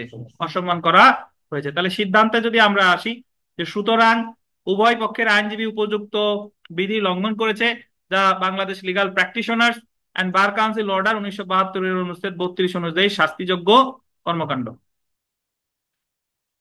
বুঝতে পারছেন? এখন আমরা আমাদের 6 নাম্বার প্রশ্নে একটা মুসাবিদা। মুসাবিদা হচ্ছে যে আপনার একটা ঘটনা বলবে, যে ধরেন আগের ঘটনাটাই উভয় পক্ষ অমুক আইনজীবী এই কাজ করছে, এখন তার বিরুদ্ধে আপনি বাংলাদেশ বার কাউন্সিল সচিব বরাবর একটা আবেদন তৈরি করুন। তো সেটা আপনাদের 2021 সালের যে বার কাউন্সিল পরীক্ষায় একটা প্রশ্ন এসেছিল, সেটারই আমরা মুসাবিদা আলোচনা করব। দেখেন সেটা হলো যে একজন আইনজীবী বিচারককে ঘুষ প্রদানের মাধ্যমে তার মক্কেলের জামিন করিয়ে দিবেন আশ্বাস দিয়ে মক্কেলের আত্মীয়ের নিকট থেকে অগ্রিম 40,000 টাকা গ্রহণ করে। এটা নিছে কে? আইনজীবী, যে তুমি এত টাকা দাও, বিচারককে ঘুষ দিয়ে জামিন করাইতে হবে। কিন্তু আদালত উক্ত মক্কেলের জামিন আবেদন নামঞ্জুর করেন। আইনজীবী মক্কেলের আত্মীয়কে কখনো টাকা দেননি, মানে ওই যে টাকা নিছে আর কখনো কি দেননি। তৎপ্রেক্ষিতে উক্ত মক্কেলের আত্মীয় সংশ্লিষ্ট আইনজীবীর বিরুদ্ধে the canons of professional conduct and etiquette অনুযায়ী ব্যবস্থা গ্রহণের জন্য আপনার স্বর্ণপন্ন হয়েছেন, আপনার কাছে আসছে যে ওনার বিরুদ্ধে কি করা যায়। এই বিষয়ে সংশ্লিষ্ট আইনের বিধান উল্লেখ করে উপযুক্ত কর্তৃপক্ষের নিকট দায়েরের জন্য একটি দরখাস্ত প্রস্তুত করুন। তাহলে এই জায়গায় প্রথমত যেহেতু বলছে যে আপনার নিকট স্বর্ণপন্ন হয়েছেন, যে কোনো মানে সমস্যামূলক প্রশ্ন যদি আসে, ধরেন এই যে একটু বিস্তারিত বর্ণনা দিয়ে দিছে, যদি সরাসরি এইভাবে আসতো যে একজন অভিযুক্ত আইনজীবীর বিরুদ্ধে মুসাবিদা তৈরি করুন, কোনো বর্ণনা নাই, তাহলে সরাসরি আমরা চলে যেতাম কিসে? মুসাবিদাতে। কিন্তু যেহেতু এখানে একটু আলোচনা করছে, আপনি আগে 2-4 কথা আর কি এমনি একটু লিখে নেবেন। দেখেন, কোন অ্যাডভোকেট পেশাগত অসদাচরণের জন্য দোষী প্রমাণিত হলে 32-এর 1 অনুচ্ছেদ অনুসারে আহ তিরস্কার করতে পারে। 32-এর 1 অনুচ্ছেদ অনুসারে ট্রাইব্যুনাল লেখেন, 32-এর 1 অনুচ্ছেদ অনুসারে ট্রাইব্যুনাল তাকে পাচ্ছেন, ট্রাইব্যুনাল তাকে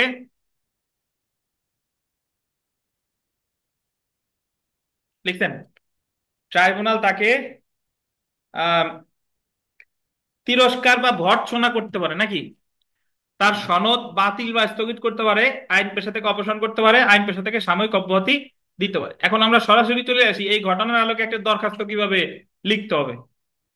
এখন আপনার যদি ধরেন এই যে একটা ঘটনা লিখছে যে 40,000 টাকা নিছে, মিথ্যা কথা বলে নিছে, আর টাকা মানে কখনোই ফেরত দেয়নি। এখন আপনি যে ধরেন শনাক্ত করতে পারতেছেন না যে এটা পেশাগত লঙ্ঘন, কিন্তু কোন অধ্যায়ের কত বিধি এটা আপনার মাথায় আসতেছে না। না আসলে চিন্তার কিছু নাই, আপনি বলে দিবেন যে বিস্তারিত বর্ণনা দিয়ে সে যে এই যে কাজটা করছে দ্য ক্যাননস অফ প্রফেশনাল কন্ডাক্টের 4টা অধ্যায় সংশ্লিষ্ট বিধির লঙ্ঘন, যা অসদাচরণ হিসেবে গণ্য হবে, তাই তার বিরুদ্ধে প্রয়োজনীয় ব্যবস্থা গ্রহণ করতে মর্জি হয়। বুঝতে পারছেন? আর যদি আপনি শনাক্ত করতে পারলেন তাহলে তো ভালোই, যে আগে হলো বিধিও শনাক্ত করতে পারতেন, বিধি না পারলে অধ্যায়ও যদি না পারেন তাহলে কি the canons of professional conduct and etiquette, তাও যদি না পারেন লিখবেন যে বার কাউন্সিল লিখিত পরীক্ষায়। আর কি বলবো আর দেখেন তো, দরখাস্ত মুসাবেদায় আসি। বরাবর সচিব এইভাবেই লিখতে হবে, বাংলাদেশ বার কাউন্সিল ভবন, রমনা, ঢাকা। তারপর বিষয় লিখবেন যে তফসিলে উল্লেখিত অ্যাডভোকেটের বিরুদ্ধে পেশাগত নীতির বিরুদ্ধে ফি গ্রহণ করায় তার বিরুদ্ধে অসদাচরণ অভিযোগ গ্রহণপূর্বক ব্যবস্থা গ্রহণের আবেদন। যদি এটা আমরা তো এটা পেশাগত নীতির বিরুদ্ধে ফি নিছে, যদি এরকম হইতো যে সে বিজ্ঞাপন দিছে, পেশাগত বিজ্ঞাপন দিছে, তাইলে কিভাবে লিখতাম বিষয়? যে তফসিলে উল্লেখিত অ্যাডভোকেটের বিরুদ্ধে পেশাগত যে অসদাচরণ মানে নীতির সে ব্যক্তিগত বিজ্ঞাপন দিয়ে যে পেশাগত অসদাচরণ করেছে তার বিরুদ্ধে গ্রহণপূর্বক ব্যবস্থা গ্রহণের আবেদন। ঠিক আছে? তাহলে যে সমস্যা দিত সেই আঙ্গিকে আমাদের কি ওই ওর বিরুদ্ধে ব্যবস্থা গ্রহণের আবেদন। জনাব, বিনীত নিবেদন এই যে, এখানে একটা জিনিস শিক্ষণীয় আছে, সেটা হলো বিনীত নিবেদন এই যে দিয়ে আমরা আমাদের যে মানে বলা যা আছে তাই 1 2 3 4 5 6 7 8 দিয়ে লিখছি। আপনি যদি মনে করেন যে আমি নাম্বারিং করে লিখবো না, তাহলে আপনি কি দিবেন, এমনি যেভাবে দরখাস্ত লিখি সেইভাবে দিবেন, সেইভাবেও সঠিক, এমন না যে ভুল। বুঝতে পারছেন? তো বিনীত নিবেদন এই যে, নিম্ন উল্লেখিত অ্যাডভোকেট সাহেব ঢাকা আইনজীবীর একজন সদস্য, তিনি আইনজীবীর জন্য পালনীয় পেশাগত সদাচরণ পরিপন্থী কাজ করেছেন। ইতিমধ্যে অনেকবার তার বিরুদ্ধে পেশাগত সদাচরণ ভঙ্গের জন্য বিভিন্ন সদস্য অভিযোগ করে আসছে। এটা যে কোনো দরখাস্তেই এই দুইটা কি লেখা যায়। গত 22/2/2021 তারিখে উক্ত আইনজীবী বিচারককে ঘুষ প্রদানের মাধ্যমে সিআর মামলা নং এত 2021 অভিযুক্ত মোহাম্মদ কিশোর কুমারকে জামিন করিয়ে দিবে আশ্বাস দিয়ে উক্ত অভিযুক্তের আত্মীয়ের নিকট থেকে অগ্রিম 40,000 টাকা গ্রহণ করে, কিন্তু আদালত উক্ত মক্কেলের জামিন আবেদন নামঞ্জুর করে দিয়েছে। আইনজীবী মক্কেলের আত্মীয়কে কোনো টাকা দেয়নি। জামিন শুনানি শেষে উক্ত টাকা ফেরতের জন্য উল্লেখিত আইনজীবীকে বলা হলে তিনি পুনরায় শুনানি করে জামিন করে দিবে মর্মে কি আশ্বাস প্রদান করে। ইতিমধ্যে 2 মাস অতিবাহিত হয়ে গেছে, কিন্তু তিনি নতুন করে কোনো জামিন শুনানি করেননি এবং একই সাথে উক্ত টাকা ফেরতও দেয়নি। উল্লেখিত আইনজীবীর সাথে যোগাযোগের চেষ্টা করা হলে তিনি উক্ত টাকা দিতে কি করেন, অস্বীকার করেন। যেহেতু তিনি পেশাগত সদাচরণ উল্লেখিত নিয়মের বাইরে গিয়ে টাকা গ্রহণ করেছে, সেহেতু তার এমন কার্য পেশাগত অসদাচরণ হিসেবে গণ্য হবে। এই যে দেখ, এই জায়গা দেখছেন, এই জায়গাকে আমরা কোনো পেশাগত কোন অধ্যায়ের কত কিছু বলছি, বলার দরকার নাই। যদি আপনি 100% শনাক্ত করতে পারেন তাহলেই দিবেন, না হলে আমার দরকার নাই। আচ্ছা,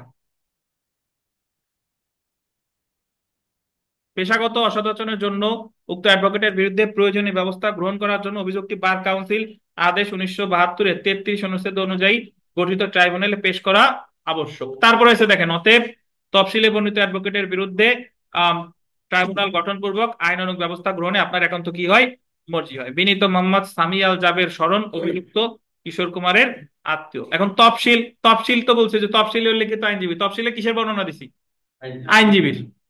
আমরা যখন ফৌজদারি দেওয়ানি মামলা করতাম তখন তফসিলে কি স্থাবর সম্পত্তির বিবরণ দিতাম, আর এই জায়গা হচ্ছে কার বিবরণ, আইনজীবী। অসদাচরণকারী অ্যাডভোকেট সাহেবের নাম জহিরুদ্দিন, সদস্য নাঙ্গাতো ঢাকা আইনজীবী সমিতি, নাকি তানভীর হোসেন মিন্টু।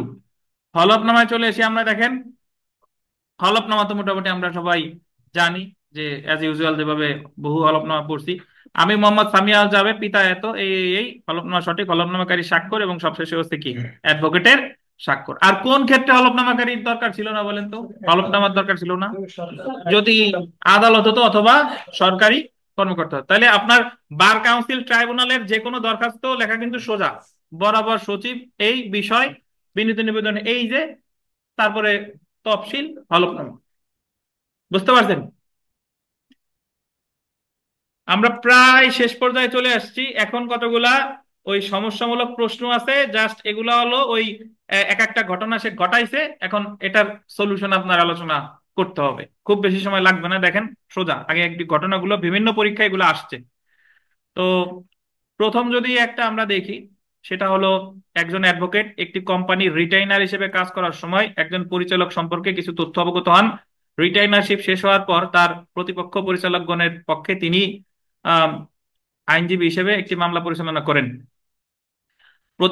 ইহা কি পেশাগত অসদাচরণ বলে গণ্য হবে? বিষয়টা আছে, রিটেইনার ধরেন সে একটা কোম্পানির লিগ্যাল অ্যাডভাইজার, মানে ওই কোম্পানির পক্ষে কাজ করছে, কিছুদিন পর আবার ওই বিরুদ্ধ পক্ষের পক্ষে উনি আইনজীবী হিসেবে কাজ করছে, এটা কি তার পেশাগত লঙ্ঘন হবে কিনা, হবে কিনা বলেন?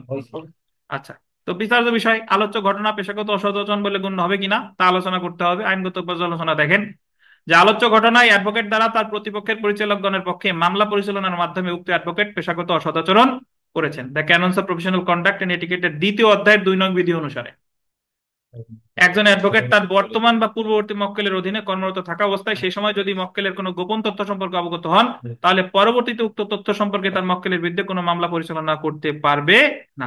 আলোচ্য ঘটনায় অ্যাডভোকেট তার কর্মরত কোম্পানির পরিচালক সম্পর্কে তথ্য অবগত হন, কিন্তু কোম্পানিতে কর্মরত থাকা অবস্থায় তিনি আবার তার মক্কেলের প্রতিপক্ষ পরিচালকগণের পক্ষে অ্যাডভোকেট হয়ে মামলা পরিচালনা করেন।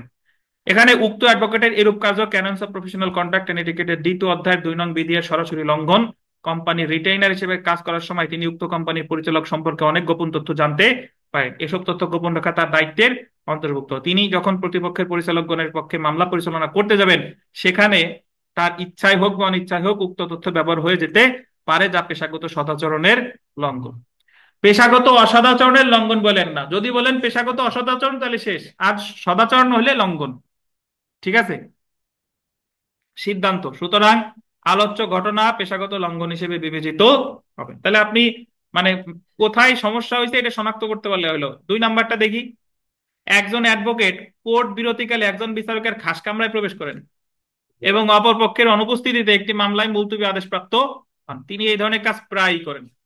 আপনি কি মনে করেন যে তার এই কাজ the canons of professional conduct and এটিকেটের পরিপন্থী? এক্ষেত্রে আপনি তার বিরুদ্ধে একটি অভিযোগ দায়ের করতে চান, আইনের উদ্ধৃতি দিয়ে যথাযথ একটি নালিশি দরখাস্ত মোসাবেদা করুন। ধরেন আমরা তো এই জায়গায় নালিশি দরখাস্ত মোসাবেদা করবো না, জাস্ট এমনি আলোচনা করতেছি।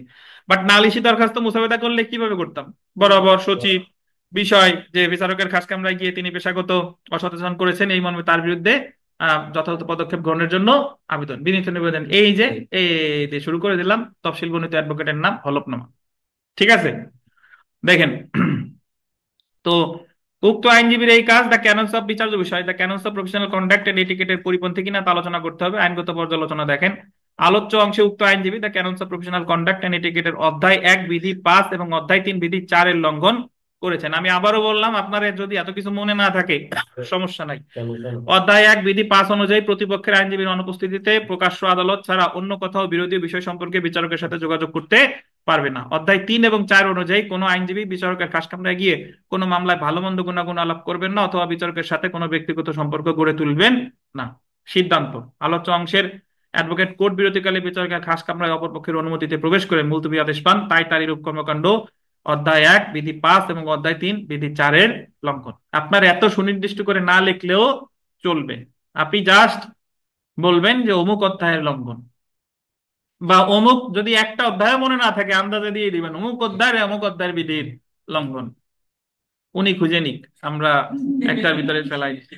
দেখেন, দেখেন ঘটনার বর্ণনা।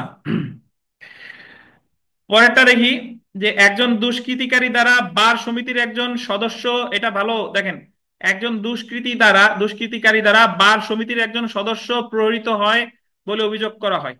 মানে বার সমিতির একজন সদস্য প্রহৃত হয় মানে কি, একজন অ্যাডভোকেট কে প্রহার করা হয়েছে। ফলে আসামিকে কোনরূপ আইনগত সহায়তা না দেওয়ার জন্য বার সমিতি একটি গুরুত্বপূর্ণ সিদ্ধান্ত গ্রহণ করে। ধরেন গোপালগঞ্জের একজন অ্যাডভোকেটকে মারছে, সকল অ্যাডভোকেট একসাথে রেজলিউশনে সই করছে বা আছে যে আসামি পক্ষে কেউ অ্যাডভোকেসি করবো না। আসামির আত্মীয়গণ তাদের আত্মীয়দের মধ্যে একজন আইনজীবী খুঁজিয়া পান, তিনি উক্ত বার সমিতির একজন সদস্য। এখন আসামিরা একজন অ্যাডভোকেটকে খুঁজে পাইছে যে হচ্ছে আসামির হচ্ছে আত্মীয়, তাহাকে মামলাটি গ্রহণ করার অনুরোধ করেন। উক্ত আইনজীবী জনাব এস জামান বারের সিদ্ধান্ত ভঙ্গ করে আসামির পক্ষে কোর্টে হাজির হন এবং সে ঠিকই আসামির পক্ষে কোর্টে হাজির হয়েছে। বার সমিতি জনাব জামানকে উক্ত অভিযোগের কারণ দর্শাতে বলে। বার সমিতি বলছে যে আপনি কারণ দর্শান, যেহেতু আমরা একটা রেজলিউশন গ্রহণ করেছি তার সেটা ভঙ্গ করে আপনি কেন আসামি পক্ষে অ্যাডভোকেসি করলেন। আপনি উক্ত জামান সাহেবের বন্ধু বিধায় তার পক্ষে ওকালতি করিতে সম্মতি হন। মানে আপনি ওই জামান সাহেব তো ওকালতি করতে, এখন জামান সাহেবের পক্ষে আবার আপনি নিযুক্তি হয়েছেন। সমিতির সেন্টিমেন্ট উপলব্ধি করে আপনি একটা লিখিত যুক্তি প্রদর্শন করুন, যাহাতে বারে কোনো ফল না পাইলেও বার কাউন্সিলে আপিল দায়ের করার ব্যাপারে তাহা সহায়ক হয়, এ বিষয়ে একটি যুক্তিতর্ক মোসাবেদা করুন। এখন জামান সাহেব আসামি পক্ষে ওকালতি করতে যায়, উনি নিজে আসামি হয়ে গেছেন। মানে ওই যে বার কাউন্সিলের বলছে যে তুমি কারণ দর্শাও, এখন আপনারে নিযুক্ত করছে জামান সাহেবের উকিল আইনজীবী, যে আপনি একটা কারণ দর্শানো মানে যুক্তি প্রদর্শন করেন, যাতে বারে স্থানীয় বার অ্যাসোসিয়েশনে প্রতিকার না পাইলেও প্রতিকারটা পান কোথায়, বার কাউন্সিলে গিয়ে। তো বুঝতেন কিনা, ফ্যাক্ট বুঝতেন? একজন আইনজীবীরে মারছে, সকল আইনজীবী মিলে বার অ্যাসোসিয়েশনে একমত হয়েছে যে আসামি পক্ষে কেউ ওকালতি করবো না। আসামি পক্ষের লোকজন গিয়ে একজন আইনজীবীরে খুঁজে পাইছে, তার নাম হচ্ছে জামান। জামান সাহেব যখন আসামি পক্ষে আইনজীবী অ্যাডভোকেসি করছে, জামান সাহেবের কারণ দর্শাইতে বলছে বার অ্যাসোসিয়েশন যে আপনি কেন এটা করলেন, কারণ দর্শান। এখন জামান সাহেবের উকিল হলেন আপনি, আপনারে বলতেছে যে আপনি তার পক্ষে সুপারিশমালা তৈরি করুন বা যুক্তি প্রদর্শন করুন যে সে এই ওকালতি করে কোনো ভুল কাজ করে নাই। আর এটা ওই বার অ্যাসোসিয়েশনেও দরকার না হইলেও যাতে এটা এটা একটা ঢাল হিসেবে কাজ করে, কখন, বার কাউন্সিলে, বার কাউন্সিলে। এখন দেখেন বিচার্য বিষয় জামান সাহেবের পক্ষে একটি যুক্তিতর্ক মুসাবিদা করতে হবে। এখন যুক্তিতর্ক মানে ওই দরখাস্ত আকারে মুসাবিদা না, জাস্ট আপনি আপনার পয়েন্ট গুলা দেখাবেন। আইনগত পর্যালোচনা দেখেন, জনাব জামান সাহেবের পক্ষের আইনজীবী নিম্নোক্ত যুক্তিতর্ক উত্থাপন করতে পারে। প্রথম যেটা, বাংলাদেশের সর্বোচ্চ আইন সংবিধানের 27 অনুচ্ছেদ অনুসারে, আন্ডারলাইন করেন, আইনের দৃষ্টিতে সকল নাগরিক সমান এবং আইনের সমান আশ্রয় লাভের অধিকারী। অতএব আইনের আশ্রয় লাভের জন্য একজন দুষ্কৃতিকারীও আইনজীবীর মাধ্যমে আদালতের দ্বারস্থ হতে পারে। উক্ত সাংবিধানিক অধিকার নিশ্চিত করার জন্য একজন আইনজীবী উক্ত দুষ্কৃতিকারীর মামলা লড়তে পারবে। তারপরে আন্ডারলাইন করবেন, সংবিধানের 33-এর 1 অনুচ্ছেদ অনুযায়ী কোনো ব্যক্তিকে তার মনোনীত আইনজীবীর সাথে পরামর্শের ও আইনজীবী দ্বারা আত্মপক্ষ সমর্থনের অধিকার থেকে বঞ্চিত করা যাবে না। আপনি যতই তার পক্ষে কেউ ওকালতি না করুক, একটা সময় রাষ্ট্রই তার পক্ষে একজন আইনজীবী নিয়োগ দিবে, কারণ 33-এর 1-এ যে কথা বলা হয়েছে এটা হলো তার মৌলিক অধিকার, এটা থেকে তারা বঞ্চিত করা যাবে না। আবার অনুচ্ছেদ 33-এর 3 অনুযায়ী এসব বিধান বিদেশি শত্রু বা নিবর্তনমূলক আইনে আটক ব্যক্তির ক্ষেত্রে প্রযোজ্য না। এই লাইন দরকার না, এটা কেটে দেন। এই এই এই লাইনটাকে আবার থেকে এটা কেটে দেন, এটা আমার বিপক্ষে যায়। দেখেন, যেহেতু উক্ত দুষ্কৃতিকারী বিদেশি শত্রু নয় এবং নিবর্তনমূলক আইনের অধীনে আটক নয়, তাই উক্ত দুষ্কৃতিকারী সাংবিধানিক অধিকার হিসেবে একজন আইনজীবী দ্বারা আত্মপক্ষ সমর্থনের অধিকারী। তারপরে দেখেন, the canons of professional conduct and এটিকেটের অধ্যায় 2-এর বিধি 9 অনুযায়ী কোন অপরাধীর সম্পর্কে একজন আইনজীবীর যাই ধারণা থাকুক না কেন, তিনি উক্ত অপরাধীর আত্মপক্ষ সমর্থনে মামলা নিতে পারেন। বলেন তো ফৌজদারি কার্যবিধির কত ধারায় বলছে আইনজীবীর মাধ্যমে আত্মপক্ষ সমর্থন আসামির? 340 ধারা। তো আপনি এখানে ফৌজদারি কার্যবিধি 340 ধারাও যোগ করতে পারেন। ওই যে মনে নাই যে ওখানে দুইটা জিনিস আছে, আইনজীবীর মাধ্যমে আত্মপক্ষ সমর্থন আর একটা হলো সাফাই সাক্ষী। জি, এখানে জনাব জামান কর্তৃক দুষ্কৃতিকারী ব্যক্তির মামলা পরিচালনার বিষয়টি দেশের সর্বোচ্চ বিধান সংবিধানের অনুচ্ছেদ 27, 33-এর 1 ও ক্যাননস অফ প্রফেশনাল কন্ডাক্ট এন্ড এটিকেটের অধ্যায় 2 বিধি 9 দ্বারা সমর্থিত, তাই অভিযুক্ত ব্যক্তির পক্ষে মামলা পরিচালনা বিষয়টি আইন বহির্ভূত নয় ও পেশাগত অসদাচরণ অন্তর্ভুক্ত নয়। ঘটনার বর্ণনায় চলে আসি। দেখেন, একজন আইনজীবী বিচারককে ঘুষ প্রদানের মাধ্যমে তার মক্কেলের জামিন করিয়ে দিবেন আশা দিয়ে মক্কেলের আত্মীয়ের নিকট থেকে অগ্রিম 40,000 টাকা গ্রহণ করেন, কিন্তু আদালত উক্ত মক্কেলের জামিন আবেদন নামঞ্জুর করেন। আইনজীবী মক্কেলের আত্মীয়কে কোনো টাকা ফেরত দেননি। তথ্য প্রেক্ষিতে উক্ত মক্কেলের আত্মীয় সংশ্লিষ্ট আইনজীবীর বিরুদ্ধে the canons of professional conduct and etiquette অনুযায়ী ব্যবস্থা গ্রহণের জন্য আপনার শরণাপন্ন হয়েছেন। এই বিষয়ে সংশ্লিষ্ট আইনের বিধান উল্লেখ করে উপযুক্ত কর্তৃপক্ষের নিকট দায়েরের জন্য একটি দরখাস্ত প্রস্তুত করুন। দরখাস্ত কিন্তু আগেই পড়ছি, মনে আছে যে একটু আগে।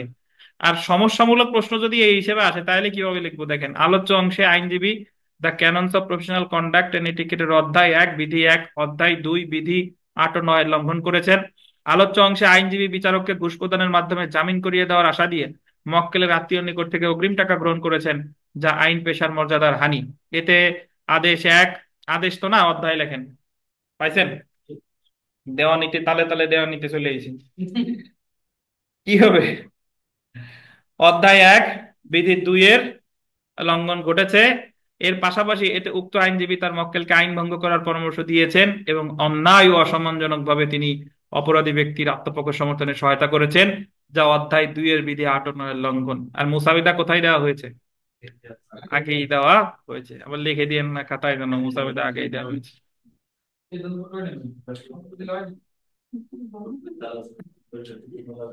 দেখেন, আমরা পরবর্তী একটা বিষয়ে আসি, পরবর্তী একটা ফ্যাক্টে আসি। এটা 2011-তে এসছে, 2017-তে এসছে।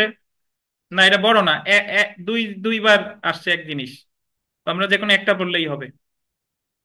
মিস্টার এ অধস্তন আদালতে জমজমাট ভাবে ফৌজদারি মামলা করেন। তিনি 3 জন ক্লার্ক নিয়োগ করেছেন।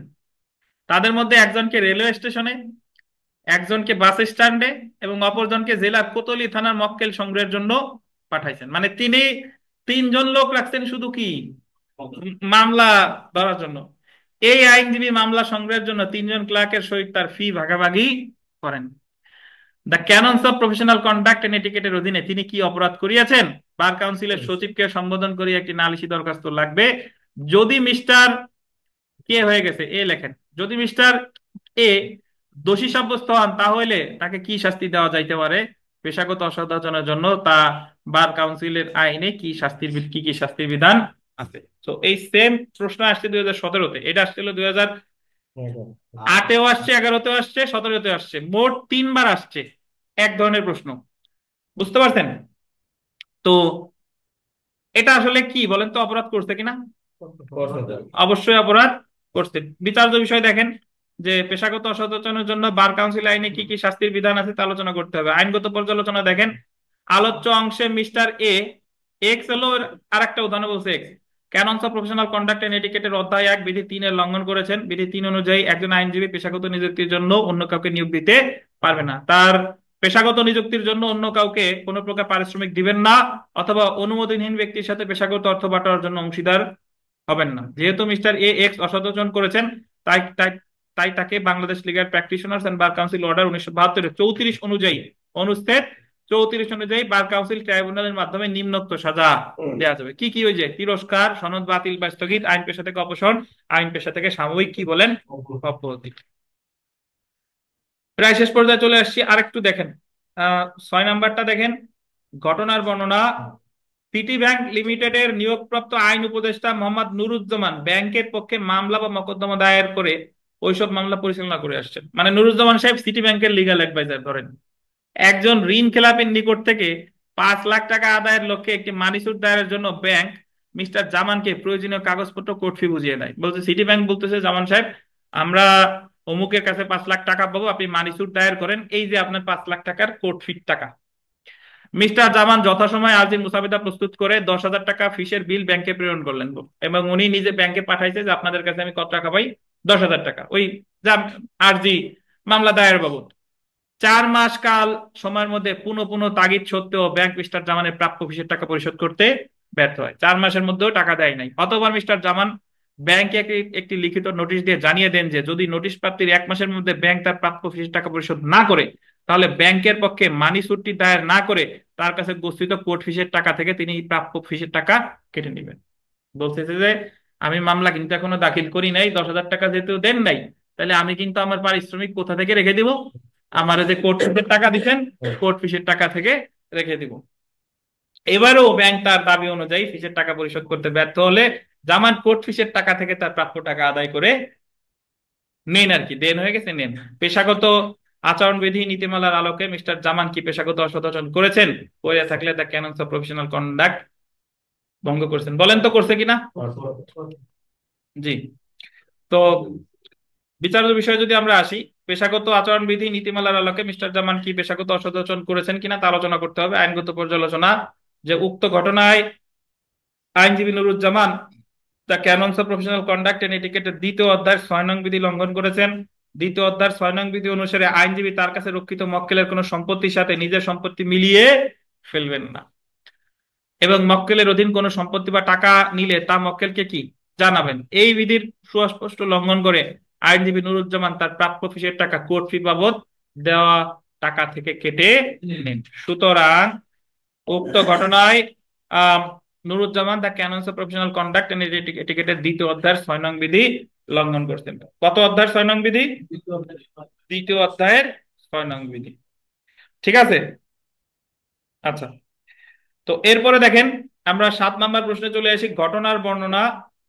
একজন অ্যাডভোকেট যিনি অগ্রণী ব্যাংক প্যানেল লয়ার হিসেবে তাহাদের মামলা দায়ের ও মামলা পরিচালনা করিতেন, 2 লাখ টাকা আদায়ের একটি মকদ্দমা ব্যাংকের পক্ষে ডিক্রি হয়। ডিক্রি হয়েছে কার পক্ষে? ব্যাংক অ্যাডভোকেট সাহেবকে ডিক্রি কার্যকর করার জন্য সংশ্লিষ্ট জমি ক্রয় করিতে অনুরোধ করে। ওই ব্যাংক অ্যাডভোকেট সাহেবের ডিগ্রি কার্যকর করার জন্য সংশ্লিষ্ট জমি, ব্যাংক বলতেছে অ্যাডভোকেট সাহেব আপনি আমাকে এই জমি ক্রয় করেন, মানে দায়িকের সম্পত্তি ক্রয় করতে বলতেছে কারে? অ্যাডভোকেটে। অ্যাডভোকেটে যে আপনি ক্রয় করেন। তদনুযায়ী ডিগ্রি কার্যকর নিলামতে অ্যাডভোকেট তার সাহেব তার 4 সন্তানের নামে 4টি কবলা দলিল মূল্যে সম্পত্তি খরিদ করেন। ধরেন 5 লাখ টাকা, 2 লাখ টাকা পাবে জাকারিয়ার কাছে, জাকারিয়া মামলা হেরে গেছে, দায়ী জারি মামলা করছে ব্যাংক। এখন জাকারিয়ার 1 খণ্ড জমি আছে, এই জমি কিনতে ডিক্রিদার অনুরোধ করতেছে কারে? অ্যাডভোকেটে, এবং অ্যাডভোকেট তার 4 সন্তানের নামে কবলা দলিল মিলে খরিদ করে। The canons of professional conduct এর 2 এর এই জায়গা বলে দিছে, কত ভালো দেখেন, চ্যাপ্টার 2 এর 5 নং ধারা 5 নং বিধি হবে। 5 নং বিধি অনুযায়ী অ্যাডভোকেট সাহেব পেশাগত অসদাচরণ করেছে কিনা বর্ণনা করুন। বলেন তো করছে কিনা। ওই যে মামলার বিষয়বস্তুতে কি হবে না, তাহলে এই জায়গায় সে অবশ্যই করছে। বিচার্য বিষয়, the canons of professional conduct and etiquette 2-এর 5 নং ধারা ধারা হয়েছে বিধি হবে অনুযায়ী অ্যাডভোকেট সাহেব পেশাগত অসদাচরণ করেছেন কিনা তা বর্ণনা করতে হবে। তো আইনগত পর্যালোচনা, the canons of professional conduct and এটিকেটের 2-এর 5 নং বিধিতে বলা হয়েছে যে একজন আইনজীবী স্থাপত্যের মাধ্যমে, বন্ধক উদ্ধারের মাধ্যমে, আদালতের মাধ্যমে, বিচারিক কার্য ধরা বা নিলামের মাধ্যমে মামলার বিষয়বস্তু নিজের নামে, বেনামে বা অন্য কোনো নামে ক্রয় করতে পারবে না। আইনজীবী তার পারিশ্রমিক পুরস্কারের পরিবর্তে বা দান রূপে উক্ত সম্পত্তির আংশিক বা পুরো অংশ গ্রহণ করতে পারবেন না। ঘটনা বিশ্লেষণ করলে দেখা যায় যে আইনজীবী নিলাম থেকে 4 সন্তানের জন্য 4টি কবলামূল্যের সম্পত্তি খরিদ করেন। যেহেতু তিনি সংশ্লিষ্ট মামলার ডিক্রি কার্যক্রমের নিলামের মাধ্যমে সম্পত্তি নিজ নামে এবং তার 4 সন্তানের নামে 4টি কবলা দলিল মূল্যের সম্পত্তিটি খরিদ করে অধ্যায় 2-এর 5 নং বিধি কি করেছেন, লঙ্ঘন করেছেন। তো সিদ্ধান্ত তো একই, লঙ্ঘন করছেন। আর দুইটা আছে মাত্র, 8 নাম্বারটা একটু দেখি, দেখেন আর একটু ধৈর্য ধরেন। ক, একজন অ্যাডভোকেট একটি মামলার বাদী খায়রুলের পক্ষে নিযুক্ত হন। ওই মামলার বিবাদী গণেশ অ্যাডভোকেট সাহেবের শ্যালক, মানে কয়ের শ্যালক হচ্ছে কে, গণেশ, আর বাদী হচ্ছে খায়রুল। কিন্তু অ্যাডভোকেট তা খায়রুলের নিকট প্রকাশ না করেই খায়রুলের মামলা পূরণ করেন। অ্যাডভোকেটের বলা উচিত ছিল না যে তুমি যার বিরুদ্ধে মামলা করতেছো ও আমার কি হয়, শ্যালক হয়। জনাব ক the canons of professional conduct and এটিকেটের ভঙ্গের অপরাধ করেছে, করছে কিনা বলেন তো। করছে। ওই যে আমরা তো জানি যে যদি কোনো প্রতিপক্ষ যদি আত্মীয় হয় বা সম্পর্ক থাকে অবশ্যই কি করতে হবে, প্রকাশ করতে হবে। তো সরাসরি বিচার্য বিষয়ে চলে যাই। আলোচ্য অংশে ক the canons of professional conduct and এটিকেটের অধ্যায় 2 বিধি 3-এর লঙ্ঘন করেছেন। অধ্যায় 2-এর বিধি 3 অনুযায়ী বিরোধী পক্ষের সাথে নিযুক্ত আইনজীবীর কোনো সম্পর্ক থাকলে বা মামলার বিষয়বস্তুতে উক্ত আইনজীবীর স্বার্থ থাকলে তা উক্ত আইনজীবী মামলা গ্রহণের পূর্বে অবশ্যই মক্কেলকে জানাবে। কিন্তু আলোচ্য ঘটনায় দেখা যায় যে ক খ সাহেবের পক্ষে আইনজীবী নিযুক্ত হন, অন্যদিকে খ সাহেবের বিরোধী পক্ষ ছিল ক এর শ্যালক। ক তা জেনেও খ সাহেবকে এ সম্পর্কে না জানিয়ে তিনি the canons of professional conduct and এটিকেটের 2-এর 3 বিধি এর লঙ্ঘন করেছেন। তো আমাদের সর্বশেষ যেটা সেটা একটু পড়ে ফেলি, দেখেন ঘটনার বর্ণনা। যে জনাব ক একজন বাদী পক্ষের নিযুক্ত অ্যাডভোকেট। একই মামলায় জনাব খ বিবাদী পক্ষে নিযুক্ত অ্যাডভোকেট। জনাব ক কর্তৃক বাদী পক্ষের সাক্ষীর জবানবন্দি গ্রহণকালে জনাব খ আপত্তি উত্থাপন করেন যে জনাব ক কর্তৃক প্রশ্নটি একটি লিডিং কোশ্চেন। জনাব ক তীব্রভাবে আপত্তি তুলে জনাব খ এর এই আইন জ্ঞান সম্পর্কে প্রশ্ন তুলেন। বলতেছে যে আপনি আইনের কি জানেন যে আমার লিডিং কোশ্চেন শিখাচ্ছেন। তাদের মধ্যে কথা কাটাকাটি, উত্তপ্ত বাক্য বিনিময় হয়। আদালত তাদের শান্ত করার চেষ্টা করে কিন্তু কথা কাটাকাটি শেষ পর্যন্ত ধস্তাধস্তিতেও পরিণত হয়। তারা কি canons of professional conduct and etiquette লঙ্ঘন। একেবারে প্রথম যেটা পড়ছিলাম ওই যে তর্কাতর্কি লিপ্ত হওয়া, পেশার মান সমুন্নত রাখা, ঠিক আছে, ওইটাই। বুঝতে পারছেন। তো এটার বিস্তারিত করলাম না, একই রকমের। তো এই ছিল আমাদের মোটামুটি বাংলাদেশ বার কাউন্সিল। যারা অনলাইনে আছেন তাদের একটা লেকচার কম আছে, সেটা হলো ওই আমরা যখন ইন্টারনেট ছিল না ওই মুহূর্তে আমরা একদিন ফৌজদারি কার্যবিধি চার্জের বিষয়টা পড়ছিলাম, কিন্তু আপনাদের ওটা দেওয়া হয় নাই। তো আপনাদের চার্জের ক্লাসটা এক সময় নিয়ে নিব। আমাদের আগামী 10 তারিখ থেকে আবার রিভিশন কোর্স শুরু, আবার একেবারে শুরু থেকে শুরু হবে। কোন সাবজেক্ট আনতে হবে আমি বলে দিব। আর রবিবারেও পড়তে আসবেন। রবিবারে এমনি আপনাদের দেখা সাক্ষাৎ হলো, কিছু লিখতে দিলাম, পড়লেন, এই বিষয়ে আলাপ আলোচনা হবে, এই আর কি। আর বার কাউন্সিল নিয়ে কোনো যদি প্রশ্ন থাকে জিজ্ঞাসা করতে পারেন, বা যে কোনো বিষয় নিয়ে প্রশ্ন থাকলে জিজ্ঞাসা করতে পারেন। জি, ওটা একসেপ্ট করবে। ধরেন আপনি যখন মামলা করতেছেন, মামলা তো করতেছি ওই সহকারী জজ, সিনিয়র সহকারী জজ, মুজেলা জজ, বাট গ্রহণ করতেছে কেডা, সেরেস্তাদার। বিষয়টা সেরকম, বুঝতে পারছেন।